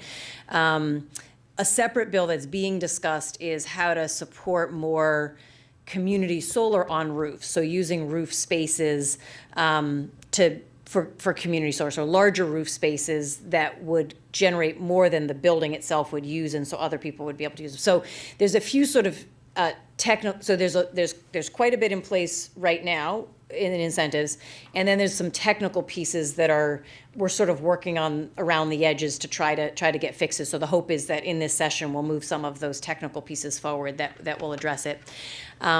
And I will say I happen to have, hopefully the city may have it as well, but I can just say that on my website, I have a lot of, if you go to resources, there's a lot of links to like energy efficiency and the solar and community solar and how to get the rebates from the federal government, all that stuff I've put together on resources on my own website, in addition to wherever else people might find it. So some of that stuff is there, and the stuff we're working on, hopefully you'll see at the end of this legislative session. Thank you. So in part, it's evangelizing with the programs that we have. I mean, getting the word out, and because I don't think it's well recognized. Most of the people in my ward actually have had the advantage of selling to Washington D.C., which is 6 times the SREX. Has higher rec prices. That's right. But so I guess I charge all of us with being evangelizing on those on the use of those programs to have a cleaner energy source. Thank you. Senator Smith? I just want to tag, I can't do a better job than Delegate Charkoudian in explaining the details of this. But one thing I think that it's important to think about, especially in this time of transition from one governor to another, is all the appointments. And the Public Service Commission is critical to this, to regulation. So you can do legislation, but then you can do regulation. The regulations create monopolies, foster monopolies, or they don't, whatever the incentives are for better service and competition. And so you have an opportunity to appoint a few new commissioners, the governor will, and that'll come through the Executive Nominations Committee in the Senate. But I just think it's really important to understand that. So you were talking, about gas. Well, if you want to migrate from gas to electric, then you got to deal with things like the stranded cost of the infrastructure that's already in place. And so those commissioners are going to be the people that are going to be regulating and setting those conditions and terms for migrating from one source to another or not. And so the appointments, it's kind of an obscure thing, but if you're looking to kind of regulate and incentivize new efficiencies, this Public Service Commission actually plays the most important role in the next, will play the most important role in the next 4 to 10 years. So we've got an opportunity to do that, so just pay, I'm just raising the flag so people pay attention to it. And thank you, Senator Smith, for bringing that up, the fact that with so many new legislators and a new governor and there's just a lot of things that are new. And so it will be important for the city in consultation with District 20, just as these seats are being filled, making sure that we have opportunities to support you all in advocacy of our goals with the new elected officials. Councilmember Honzak. Thank you. I'm so pleased to be here and get to know all of you better and hear directly from you about your legislative priorities. And I'm new to the fray, so I'm just going to put forward some things I heard as I went along the campaign trail in my ward and try to link them back to your priorities. I do represent the poorest ward in our city, and so I see a lot of the extreme disparities that exist within our city up close and personal. But before I get to one of those issues, I mean, this also affects everybody. I have one of my constituents brought to our attention and has been working on this for many years, and I think Delegate Charkoudian and some of the others who have worked with this particular set of residents who have been championing these issues, is about chemicals in our water supply in the Chesapeake Bay, particularly atrazine and I think you say it PFAS. And I just want to thank you for the hard work that you've put into that over the years and urge us all to continue to support those issues as they affect all of us and always, like many brown environmental issues, affect the vulnerable much more than they affect others because they cannot get in-house, water cleaning.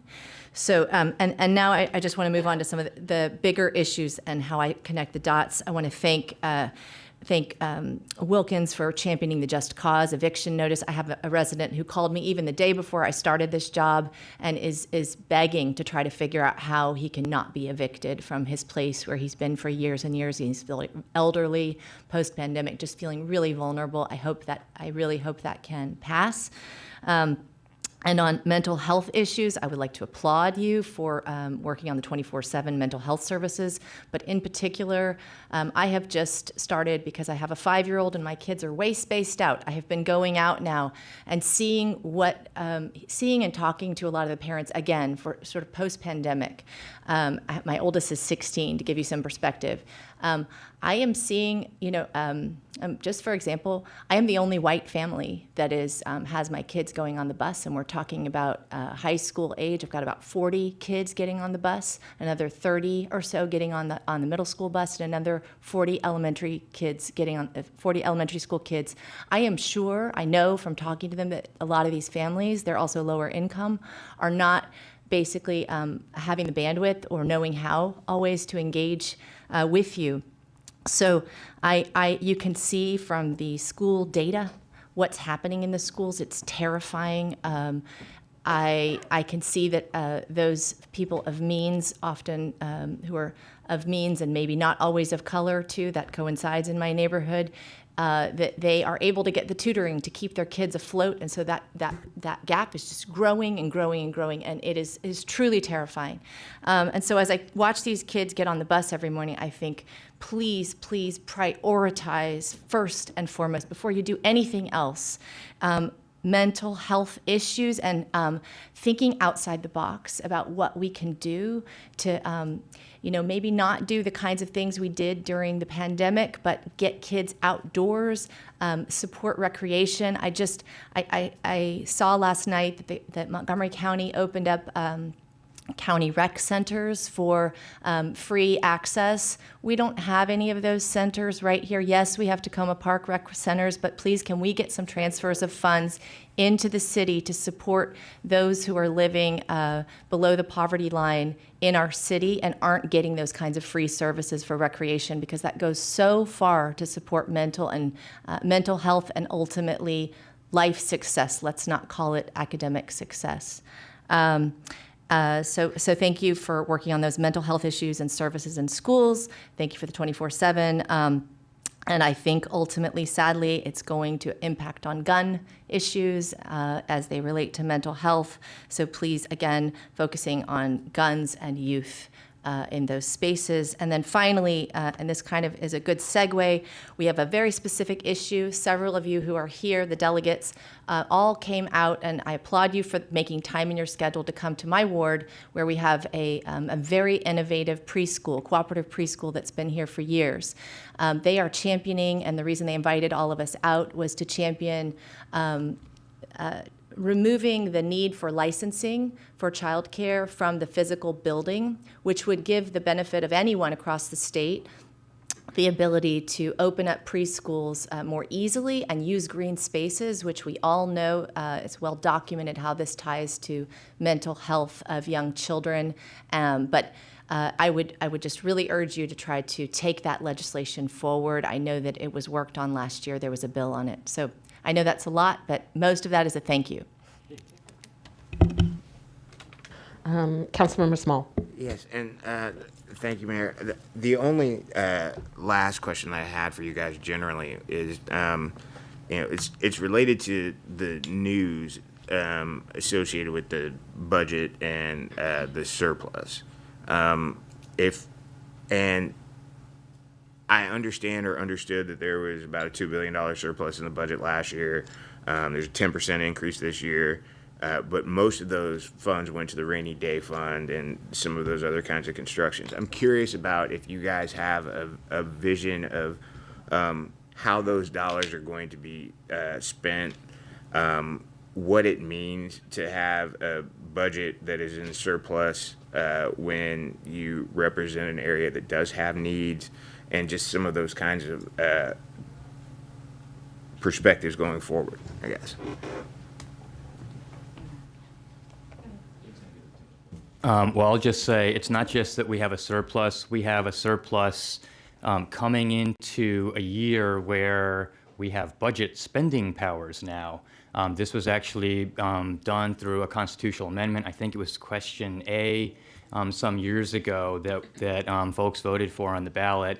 And so it's a very interesting question, what happens when we get to Annapolis. I know the appropriators are nervous about this dynamic and are trying to get ahead of us by creating systems. But one of the things, a teased possibility, was us having access to funding for spot pedestrian improvements, kind of like we do with capital grants. That's never happened before. I mean, we would be the first delegation to be jumping up and down to try and do things of that nature. But I'll just cut right back to where Councilmember Honzak went. This is sort of why last year I started pushing the Health and Government Operations, Appropriations, and House leadership to try and blueprint what exactly it would cost for us to do the full mental health and drug treatment funding, because I didn't think these days are long for this world. And so that's the other end of it. And so I thought to myself, what's the one thing no one ever wants to fund that we better try and put some markers down right now while we're in surplus times? And I thought mental health and drug treatment, we can't leave this moment without making people put something down on that. And now we've got Wes Moore as governor, and I'm even more hopeful about that. So hopefully folks generally agree that that's a useful thing to look at right now. Thank you. Well, I just want to, again, thank you all for taking time out this evening and meeting with us. We really appreciate your partnership and look forward to continuing to work with you all, for many of us in our new capacity. So thank you all, and we are about to go on recess for a few minutes. All right. Thank you.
presentation that is an introduction or overview of legislative processes. And we have our legislative advocate, Ann Seacott, who is here today to walk us through the legislative process and what we can look forward to with the next session. So thank you so much, Ann, for being here, and please feel free to take it away.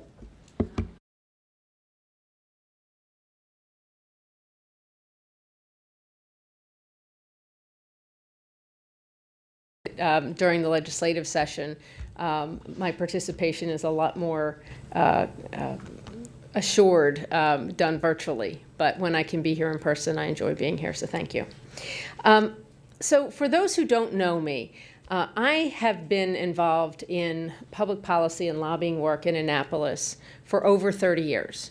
Part of that time was working full-time for nonprofits, doing government relations work, and it included lobbying. And then I've spent a good chunk of time now also as a contractual lobbyist, co-founder of our lobbying firm, Public Policy Partners, and representing a number of clients in various areas. We certainly consider ourselves a mission-driven lobbying firm and very much support the missions of our clients. And so there's just a lot of synergy, I think, between Public Policy Partners and the City of Tacoma Park. So with all of that, I will do my best, as Councilmember Fulcher had mentioned, to not use acronyms, but if I do slip, please ask. I've been doing this for 30 years, and as I was telling the city manager when we talked about this, I have done 3-hour trainings, and I can do, a real short 15-minute thing. And they said, well, how about in between? So I can answer all kinds of questions in whatever detail you have now or offline later. I really just tried to do kind of a big picture and then kind of whittle it down to some specifics. So anything in there that you need, please ask. So with that said, for the next slide, the high elevation is that in Maryland, our General Assembly session is annual, and it's for 90 days. And that this coming year will be January 11th through April 12th.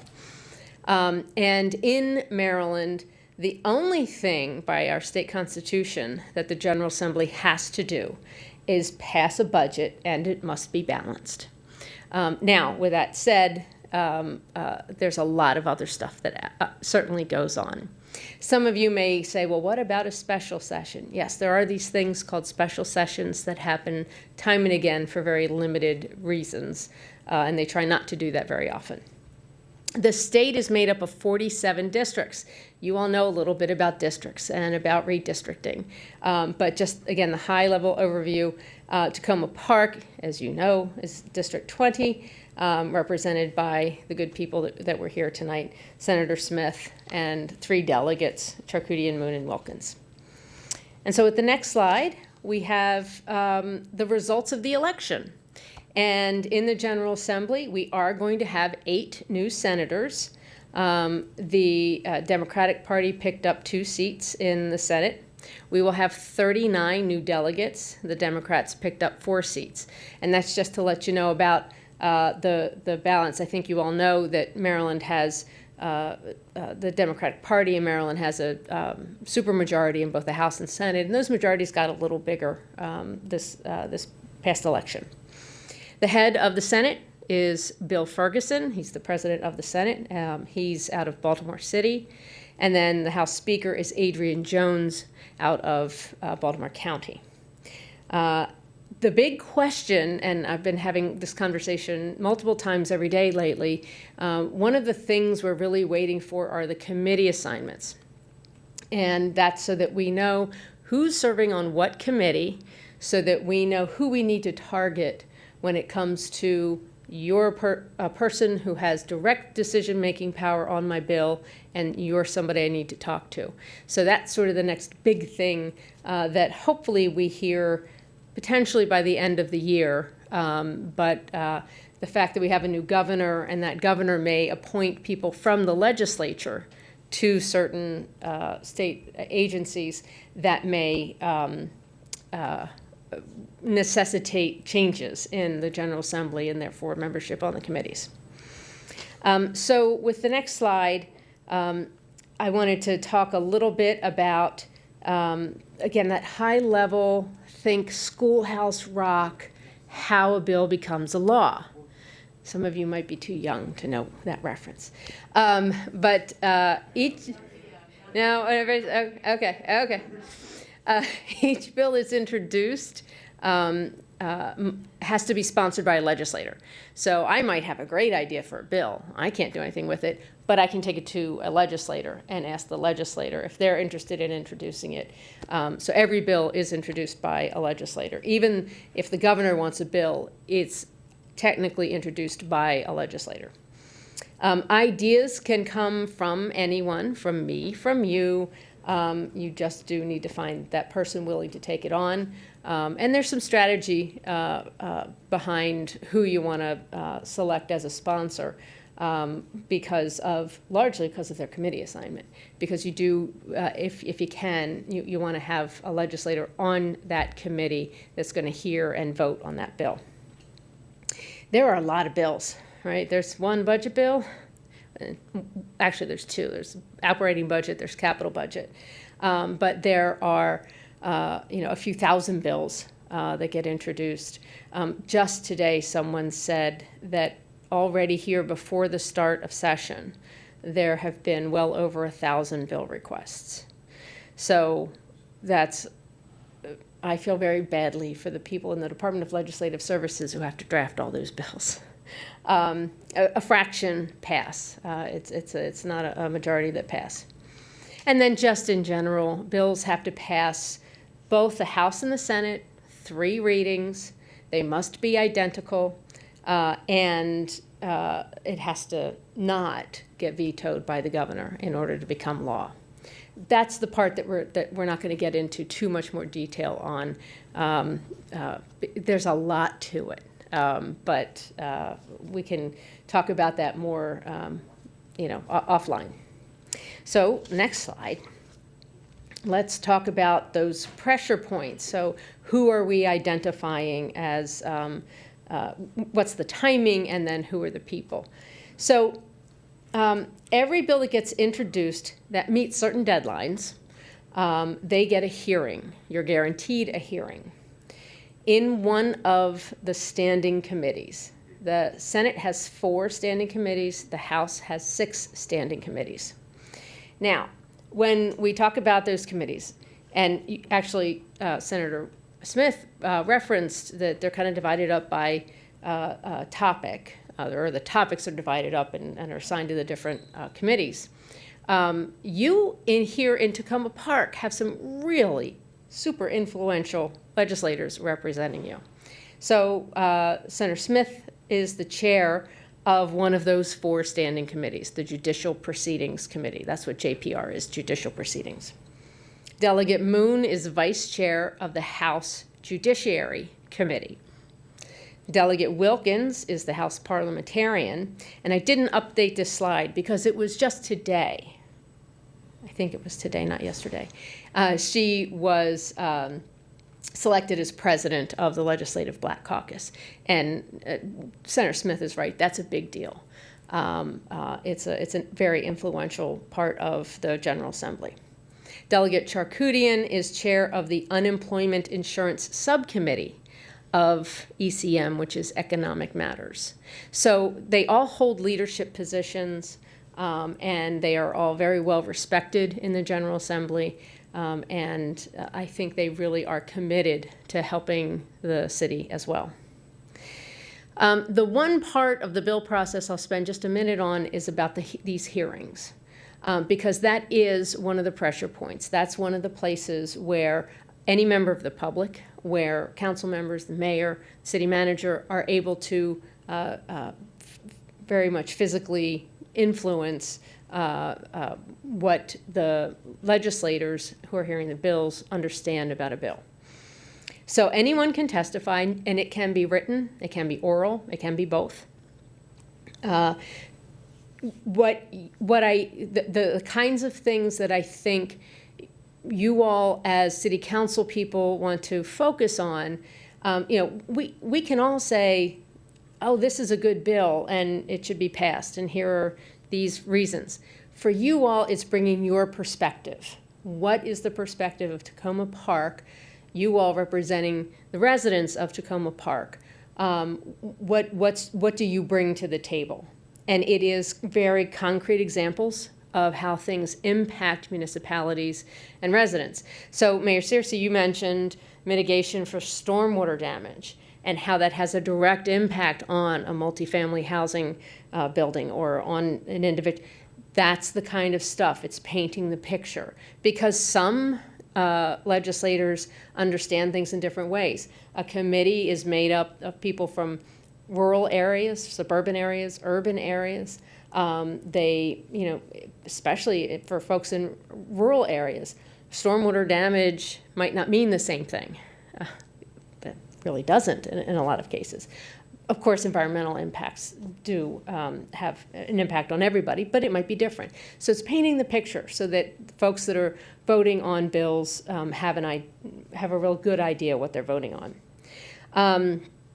It's always important to remind legislators that it might not be true in every case, but in a lot of cases, we need to make sure that whatever kind of authority might be given to a county government, we've got to make sure that but should it also be applying to a municipal government? And most of the times it should. There are some exceptions, but I think most of the times it should.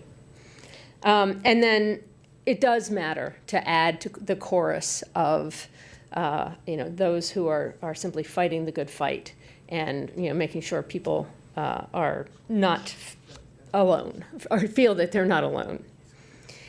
So the next slide, we spend a minute just talking about the budget process. And you heard Delegate Moon mention that the budget process this coming session is actually going to be different than it's been in like 100 years.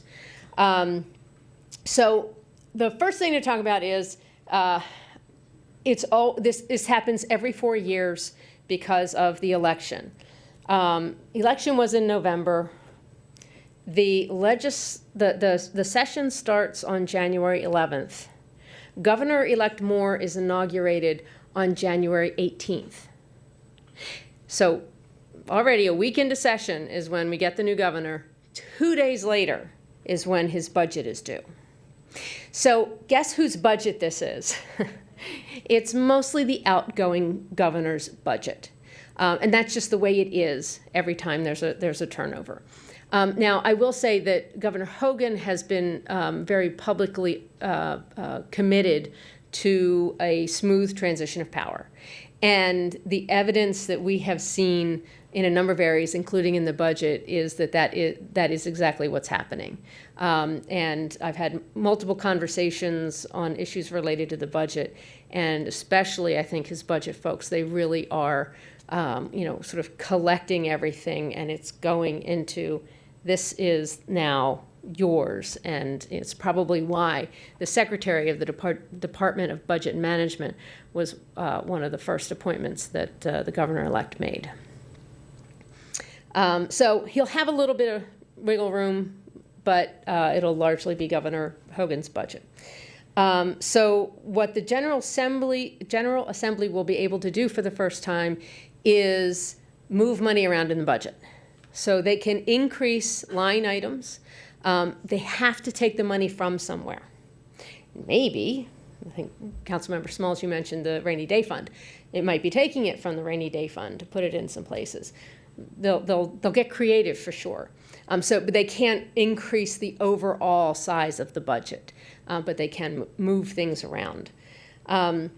And then the governor, in exchange sort of for this power ability, some of the authority the legislature gets, the legislature is giving, the voters in supporting that ballot measure a couple years ago, gave the governor line item veto in the budget.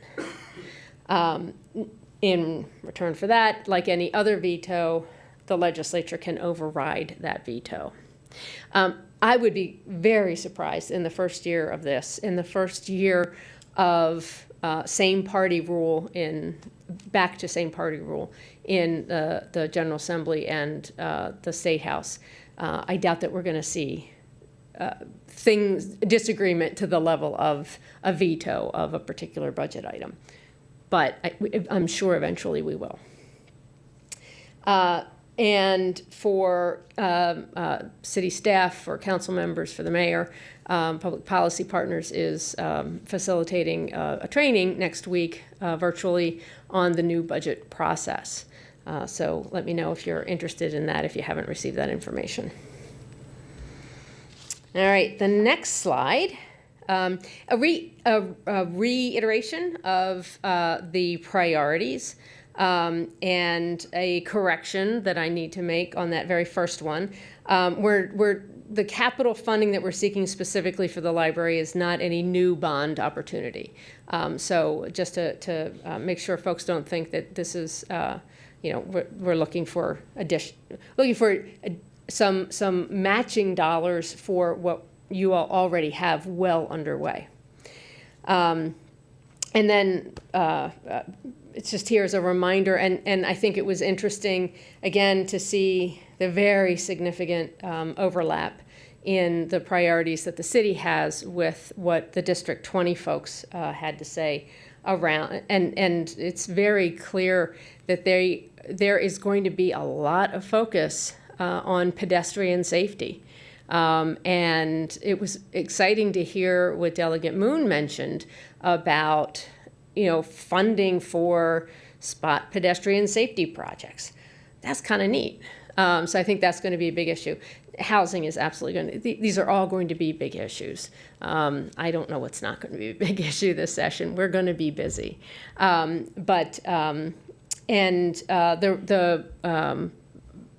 Searcy asked Delegate Moon to talk about the ranked choice voting. And you heard Delegate Wilkins say that she chairs the subcommittee on election law in the Ways and Means Committee. So that is in no way a guarantee that a bill like that in the city's favor passes. But it is helpful, to say the least. So that's actually, I went through the, I'm sorry, one more slide. There is one more slide. And this is just so that you all know, this is the actual language from the Maryland Municipal League about what their priorities are.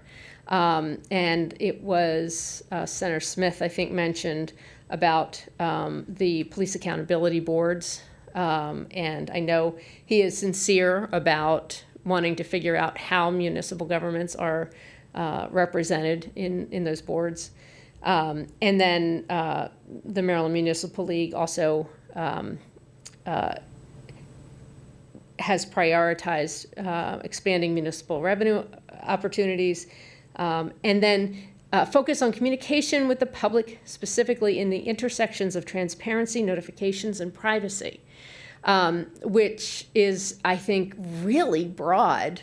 But it really is about making sure that state agencies, that government is communicating fairly openly, maybe frequently, with the public. And so I think that that's something that it will be looking for, and how that translates with a municipal government as well, and what are either potentially mandates or opportunities for the municipal government as well. So that all did go faster than I actually thought it would, but boy, that means we get to have a conversation, and you get to ask any of the questions you want. And it can be about the topics that are going to come up. It can be about the process, any of that. Great. Well, thank you so much, Anne. We really appreciate all of the work that you've been doing for the city over the years. It's been a pleasure to continue to work with you and kind of talk through so many of these issues. I think one of the things that might be useful, and I don't know if my newer colleagues are as familiar with the two segments that you kind of talked a little bit about around Maryland Municipal League, the MML, that's basically like this consortium group of municipalities that formed a league where we actually do lobbying activities to really try to push the state to focus on priorities that impacts municipalities directly. And typically we have certain times during the year where we submit our priorities through MML. MML takes all of the priorities that they receive from various municipalities, and ultimately there's a segment of those that ultimately gets pushed in Annapolis. And it might be useful just to make sure that folks kind of understand aspects of how MML's priorities often relate to City of Tacoma Park priority setting activities as well. Absolutely. So it's during the summer, I guess it's the early part of the summer, MML, Maryland Municipal League, puts out a request for legislative action requests. They put out a request for legislative action requests, LARs. And it is asking the municipalities that are members of the league to put forth what are your priorities that you would like to see the organization as a whole take on. So as an example, the expanding local revenue authority is something that the city has requested several times, and it is now reflected as a priority with MML. So that's wonderful. MML has a legislative committee, and they look at legislation, and they take votes and decide what they're going to work on. A lot of times, my interaction with MML staff is, hey, what's going on with this bill? We have real concerns, and they listen to what the concerns are, and from all the members. And we can work together from time to time on either developing some amendments, if it's something that we just need to tweak to protect or enhance the authority of municipalities. There are things we will work together to kill if we need to, and obviously good things to pass. So we really do try to work together. They're a partner. We don't work on all the same bills. So the list of bills that MML has are not the City of Tacoma Park's bills, but there's a subsection that are. And so the city typically weighs in on bills that aren't just about sort of municipal government operations, which is a large part of what MML weighs in on, either including anything related to anything touches on municipal elections. Councilmember Small. Thank you, Mayor. I guess my question to you is, or request or charge or something would be that while we were speaking with the delegation, Delegate Wilkins did indicate at least some willingness to consider state funding in either bonds or some other components for the recreation center that is in Ward 6. As we are anticipating a new RFP, if it's possible to add that to the list of things that you guys are at least floating up there, I would encourage that you do so. Sure, and the way those kinds of capital funding requests work is the way it works is you put together your proposal. This is the project. This is the capital project that we're looking to fund. It's very project specific. So we have this thing ready to go. Let's say it's a library. And it's a project ready to go, and we have some matching dollars available, and so we're looking for some state assistance to help make the project whole. That's typically how those, in the old days, we called them bond bills. We call them now local legislative initiatives. And so they are very project specific. So it's something that takes some time to develop. It has to be something that you've identified and tried to find some of the funding, some of the financing to put it together, and the state can come and help make that happen. So you give that project, the information on that project to the delegation, the district delegation, and ask for their support. So that's where we are right now with the request for the library capital funding. So yeah, it might just be figuring out, at the ward level, or at the city level, what are the projects that you want to identify to invest money in. So if you want that kind of specific assistance to a particular project. Thank you. Councilmember Gibson. Yes, building on Councilmember Small's comment, I guess, and this might be a question more specifically for Mayor Searcy. So how and when do we add, subtract to these priorities that have already been established by the old council? And that would be an example of something we might want to add to it. So I'm just not familiar with the process of how and when we do that, and whether it's limited to five priorities, or whether there's subtext. So thank you. I could take that question. So one of the things that we've done in the past, just because of the fact that the timing of legislative session is very, very, very, very short. So usually in the summer, as we are preparing our priorities for MML, usually it's a longer list. So we'll have our long list. We'll send some items forward for MML. Some things rise to the top, some things don't, but that whole exercise allows us to identify what our priorities are, and working with Ann to kind of clarify what it is that we're looking for. So for example, we made it really clear in our priorities that we move forward to MML aspects of housing and climate change. Those topics were there. And we also include often very specific things that we're looking for. So that's also something that we include in the proposals, that list that we put forward. That usually kind of serves as a good foundation of the priorities that we want to move forward during the next session. That said, it's a rapid moving kind of thing. And so I know that Councilmember Dabala was a part of a subcommittee where, as the bills were coming in, we kind of know what our strategic goals are as a city.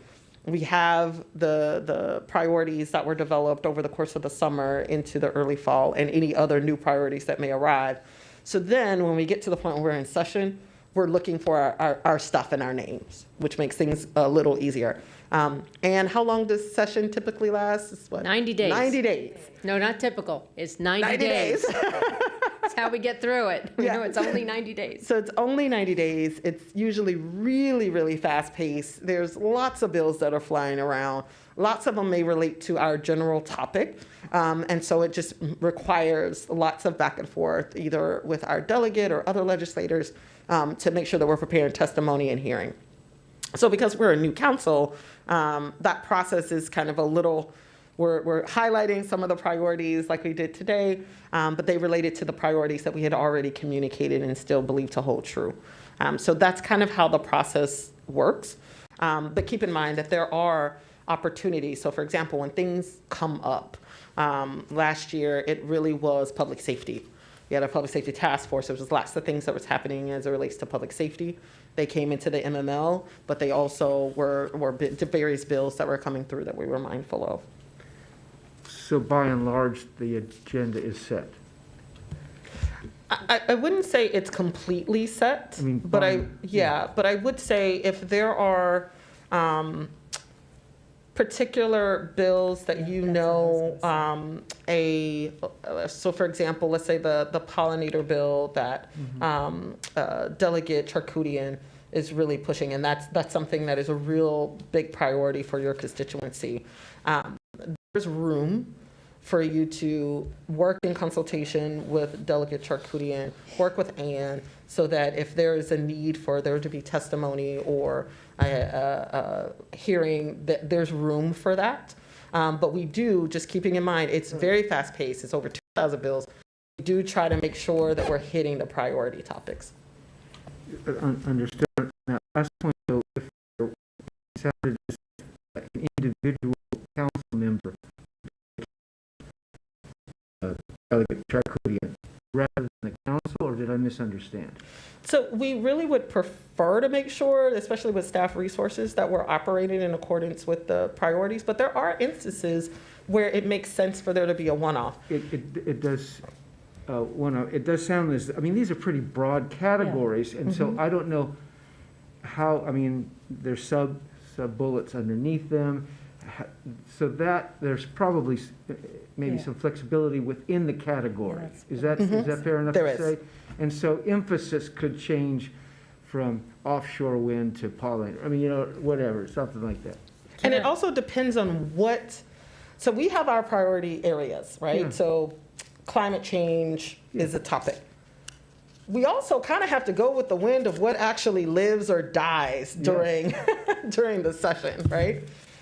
So that's why it's so important that as we are working with Anne, and she kind of knows what some of these priorities are, as the bills cycle through, she can look for those things and flag them for It us. sounds like opportunities come up or challenges come up that we want to jump on. Correct. All right. Member DeBala? Yeah, thank you.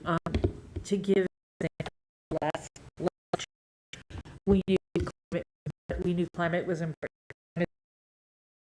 Climate was good in the legislature, but in the summer we didn't have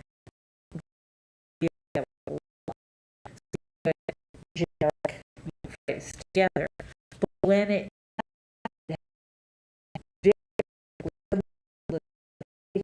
because of the Delegate Charcutia, we had advance notice because of some of the have that I believe you do too, with residents that are into the statewide legislative stuff on climate.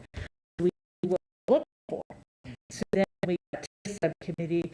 I would say this bill number, blah da da da da, and look for it. And our subcommittee would talk about is that kind of this. What were the sort of three criteria last year? Is it one of the priorities? Is make difference or sometimes even backfire?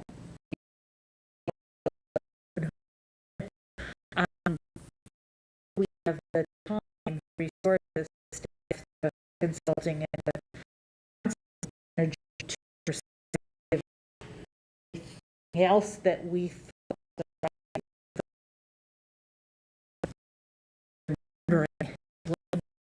you know, how does that work? And so if that's how that works.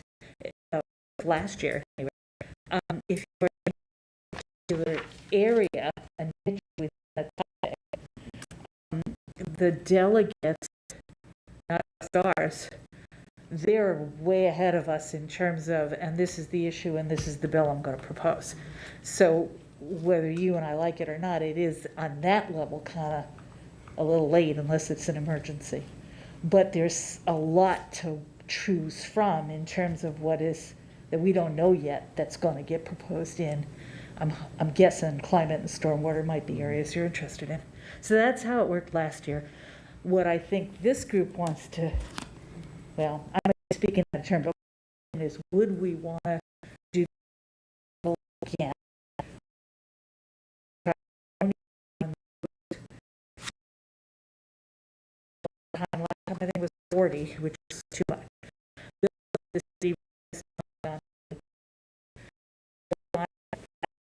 As a committee, that would, there's some other way that we could revert to this. That I'm looking at all the people who were involved last time. Or what we do when we are doing a retreat is to take a little time just to talk through that. I do think it's beneficial for us to specific areas. I do think that there is some value in having a group of council members being able to look through and kind of help with the sorting. Because there are some things that we just may be aware of because we're more connected to the residents, what they care about and what we need to, in addition to the city's priorities from a city function. And so one of the things that I do want to be mindful of is that there are things, like for example, me, was important, and I wanted every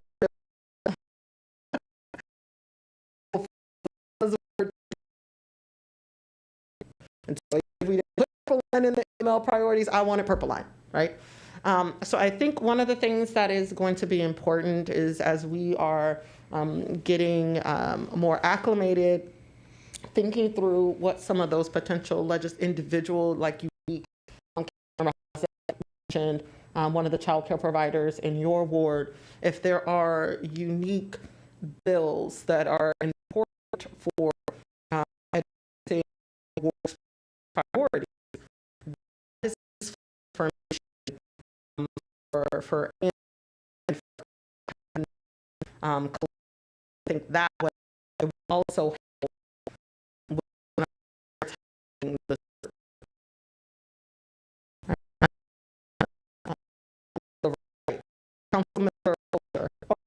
Councilmember Hudson, you want to feedback? Comment. What you just described, I'm also trying to understand process here. And we're looking at, let's take a school example. How do especially one of us who are council members, add that specific item, whether we put it under one of the existing categories or whether we sort of say flag this even if it's not quite precisely related to one of those 5 priorities. How do we flag that in the next few weeks? So just on the operational level,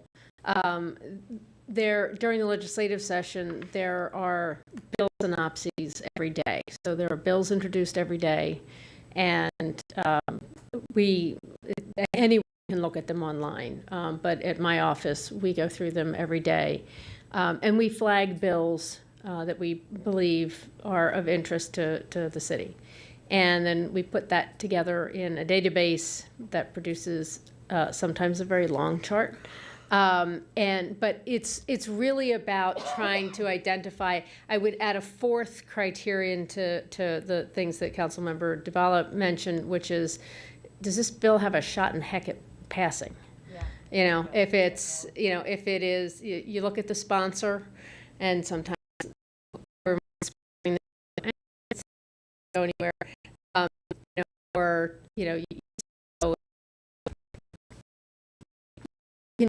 when you've been doing this a long time, you can tell,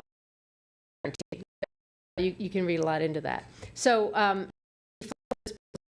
figuring out, that list, trying to figure out what are the bills that fit all of that criteria. And I'll say, you can't always judge that by reading the bill. So sometimes you have to look a little more, talk to a few members of the city, and find out, oh yeah, that's something that we're really serious about, and okay, don't do that for reading it potentially. Just as you do everything.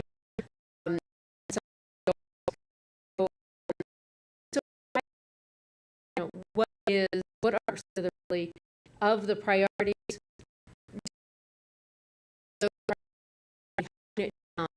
To the things that are most important to the city. And that's, again, it's a little of a process, but certainly knowing ahead of time to be looking out for. You mentioned that this child care center bill was a bill last year. I'm going to go look it up, and that's certainly something to be looking out for.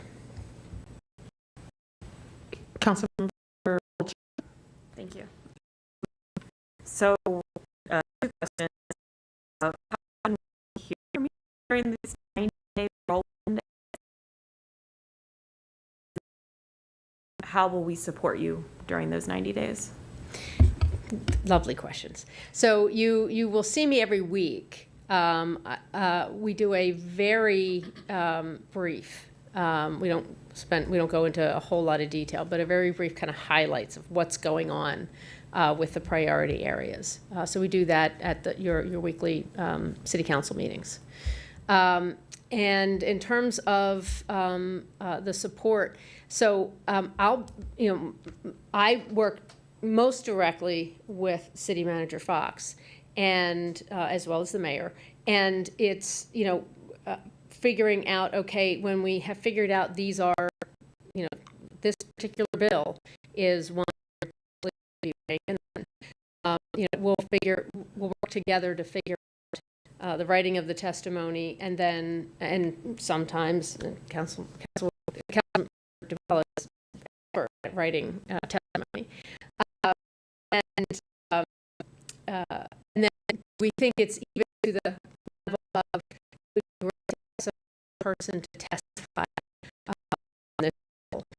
And we decide this is enough, and we agree to do that. And perhaps can we get?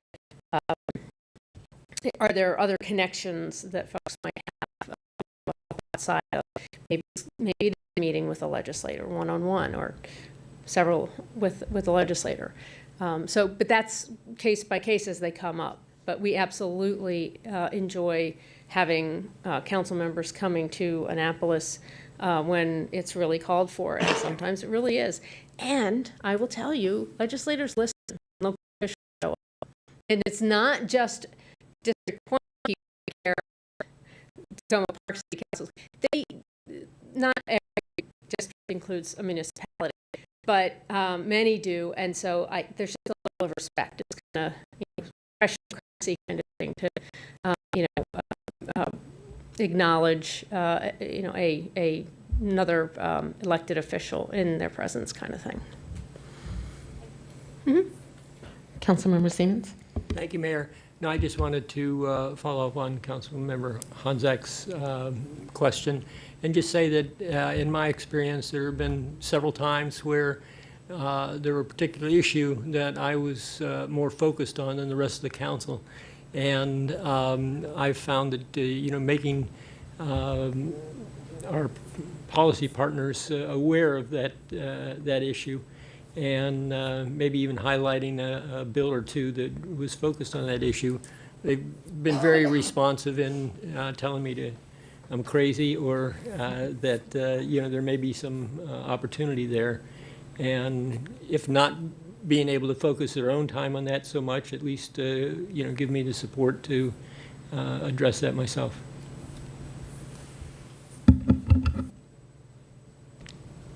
Okay. Are there any other questions for Ann?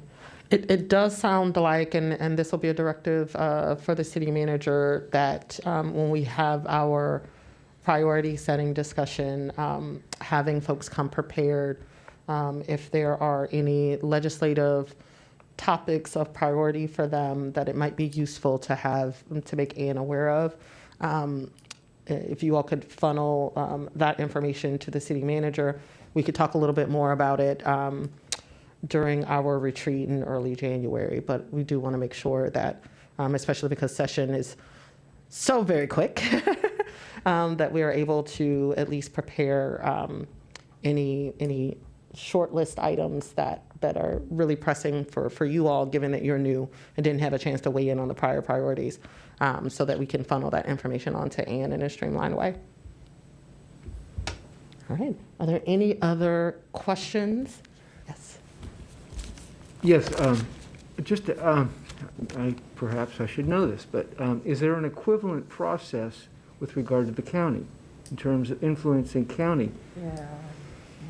Because I'm thinking in my mind, there's 3 levels that we got to be talking about. What, if there's a need, can we solve it locally with the municipality, or is it the county, or is it the state? I mean, potentially there's federal, but so the question stands.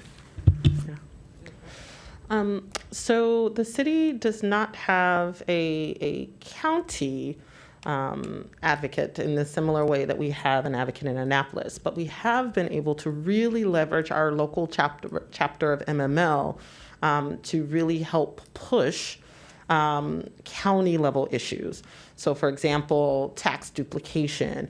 There's been other matters where working within our MML chapter has been really successful. And so I'm looking forward to working with our chapter president to continue to work to identify where those commonalities are, where we can push MML, the Montgomery County chapter, to help us with lobbying in the county. I think another thing that's important is that we have our county reps. We have our former mayor, who is now in the county council. We have now, which I think is amazing, but we have a couple of former municipal leaders. Council member Stiles is also, Lorianne Sales is also a former city council member for Gaithersburg. So I think that we will be in a unique position to have the inside track on things that are happening at the county level. And I think we have to lean on our rep, Councilmember Stewart, to help us with pushing what we need at the county level. Councilmember DeBala?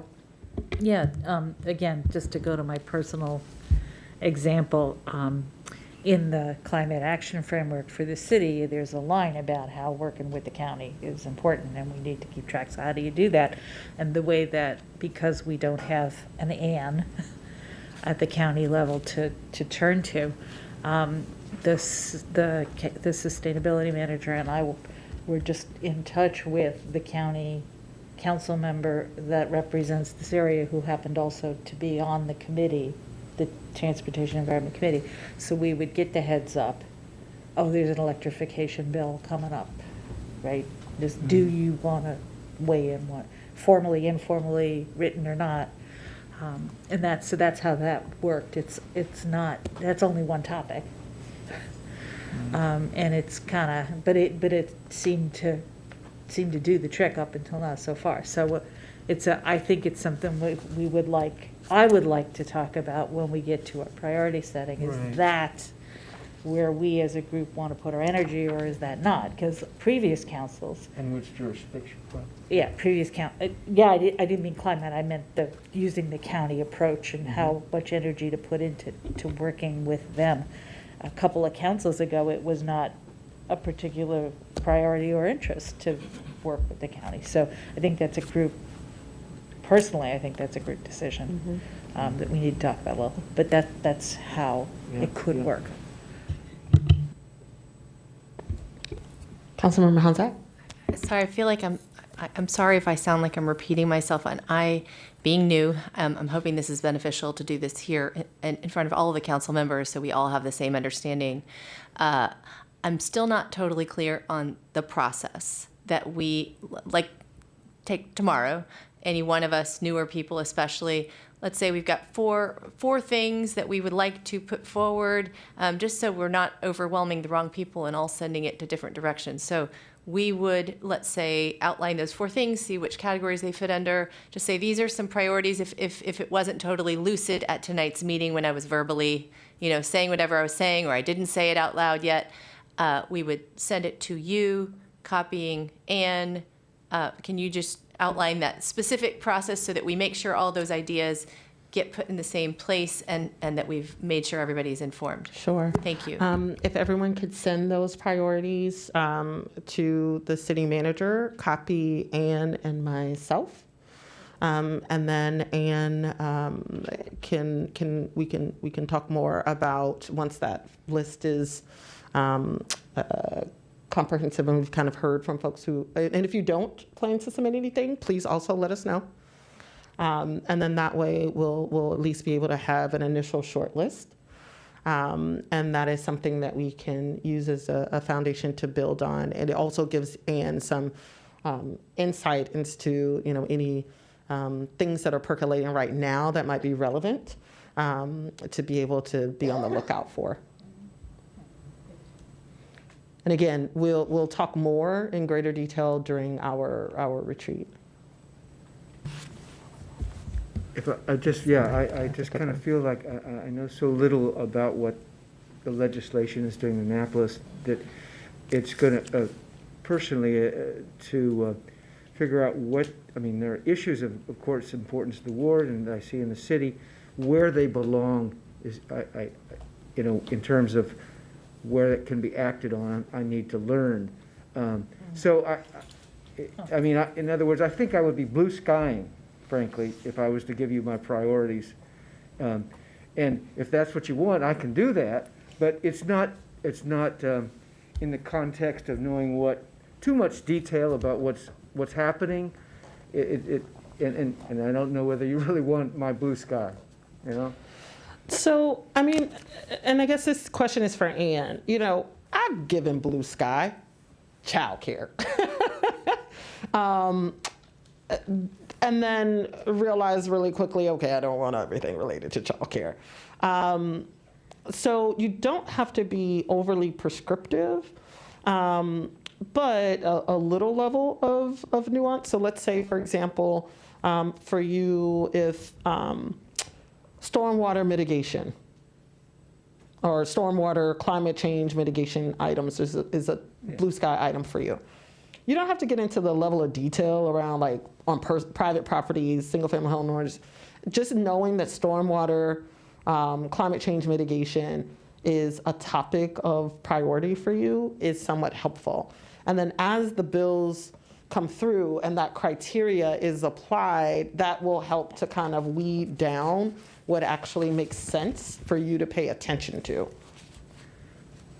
Thank you. And again, what's the process to whom? Sure. If you would send those items to the city manager and copy myself and Ann. Mm-hmm. Thank you. Sure. Any other questions?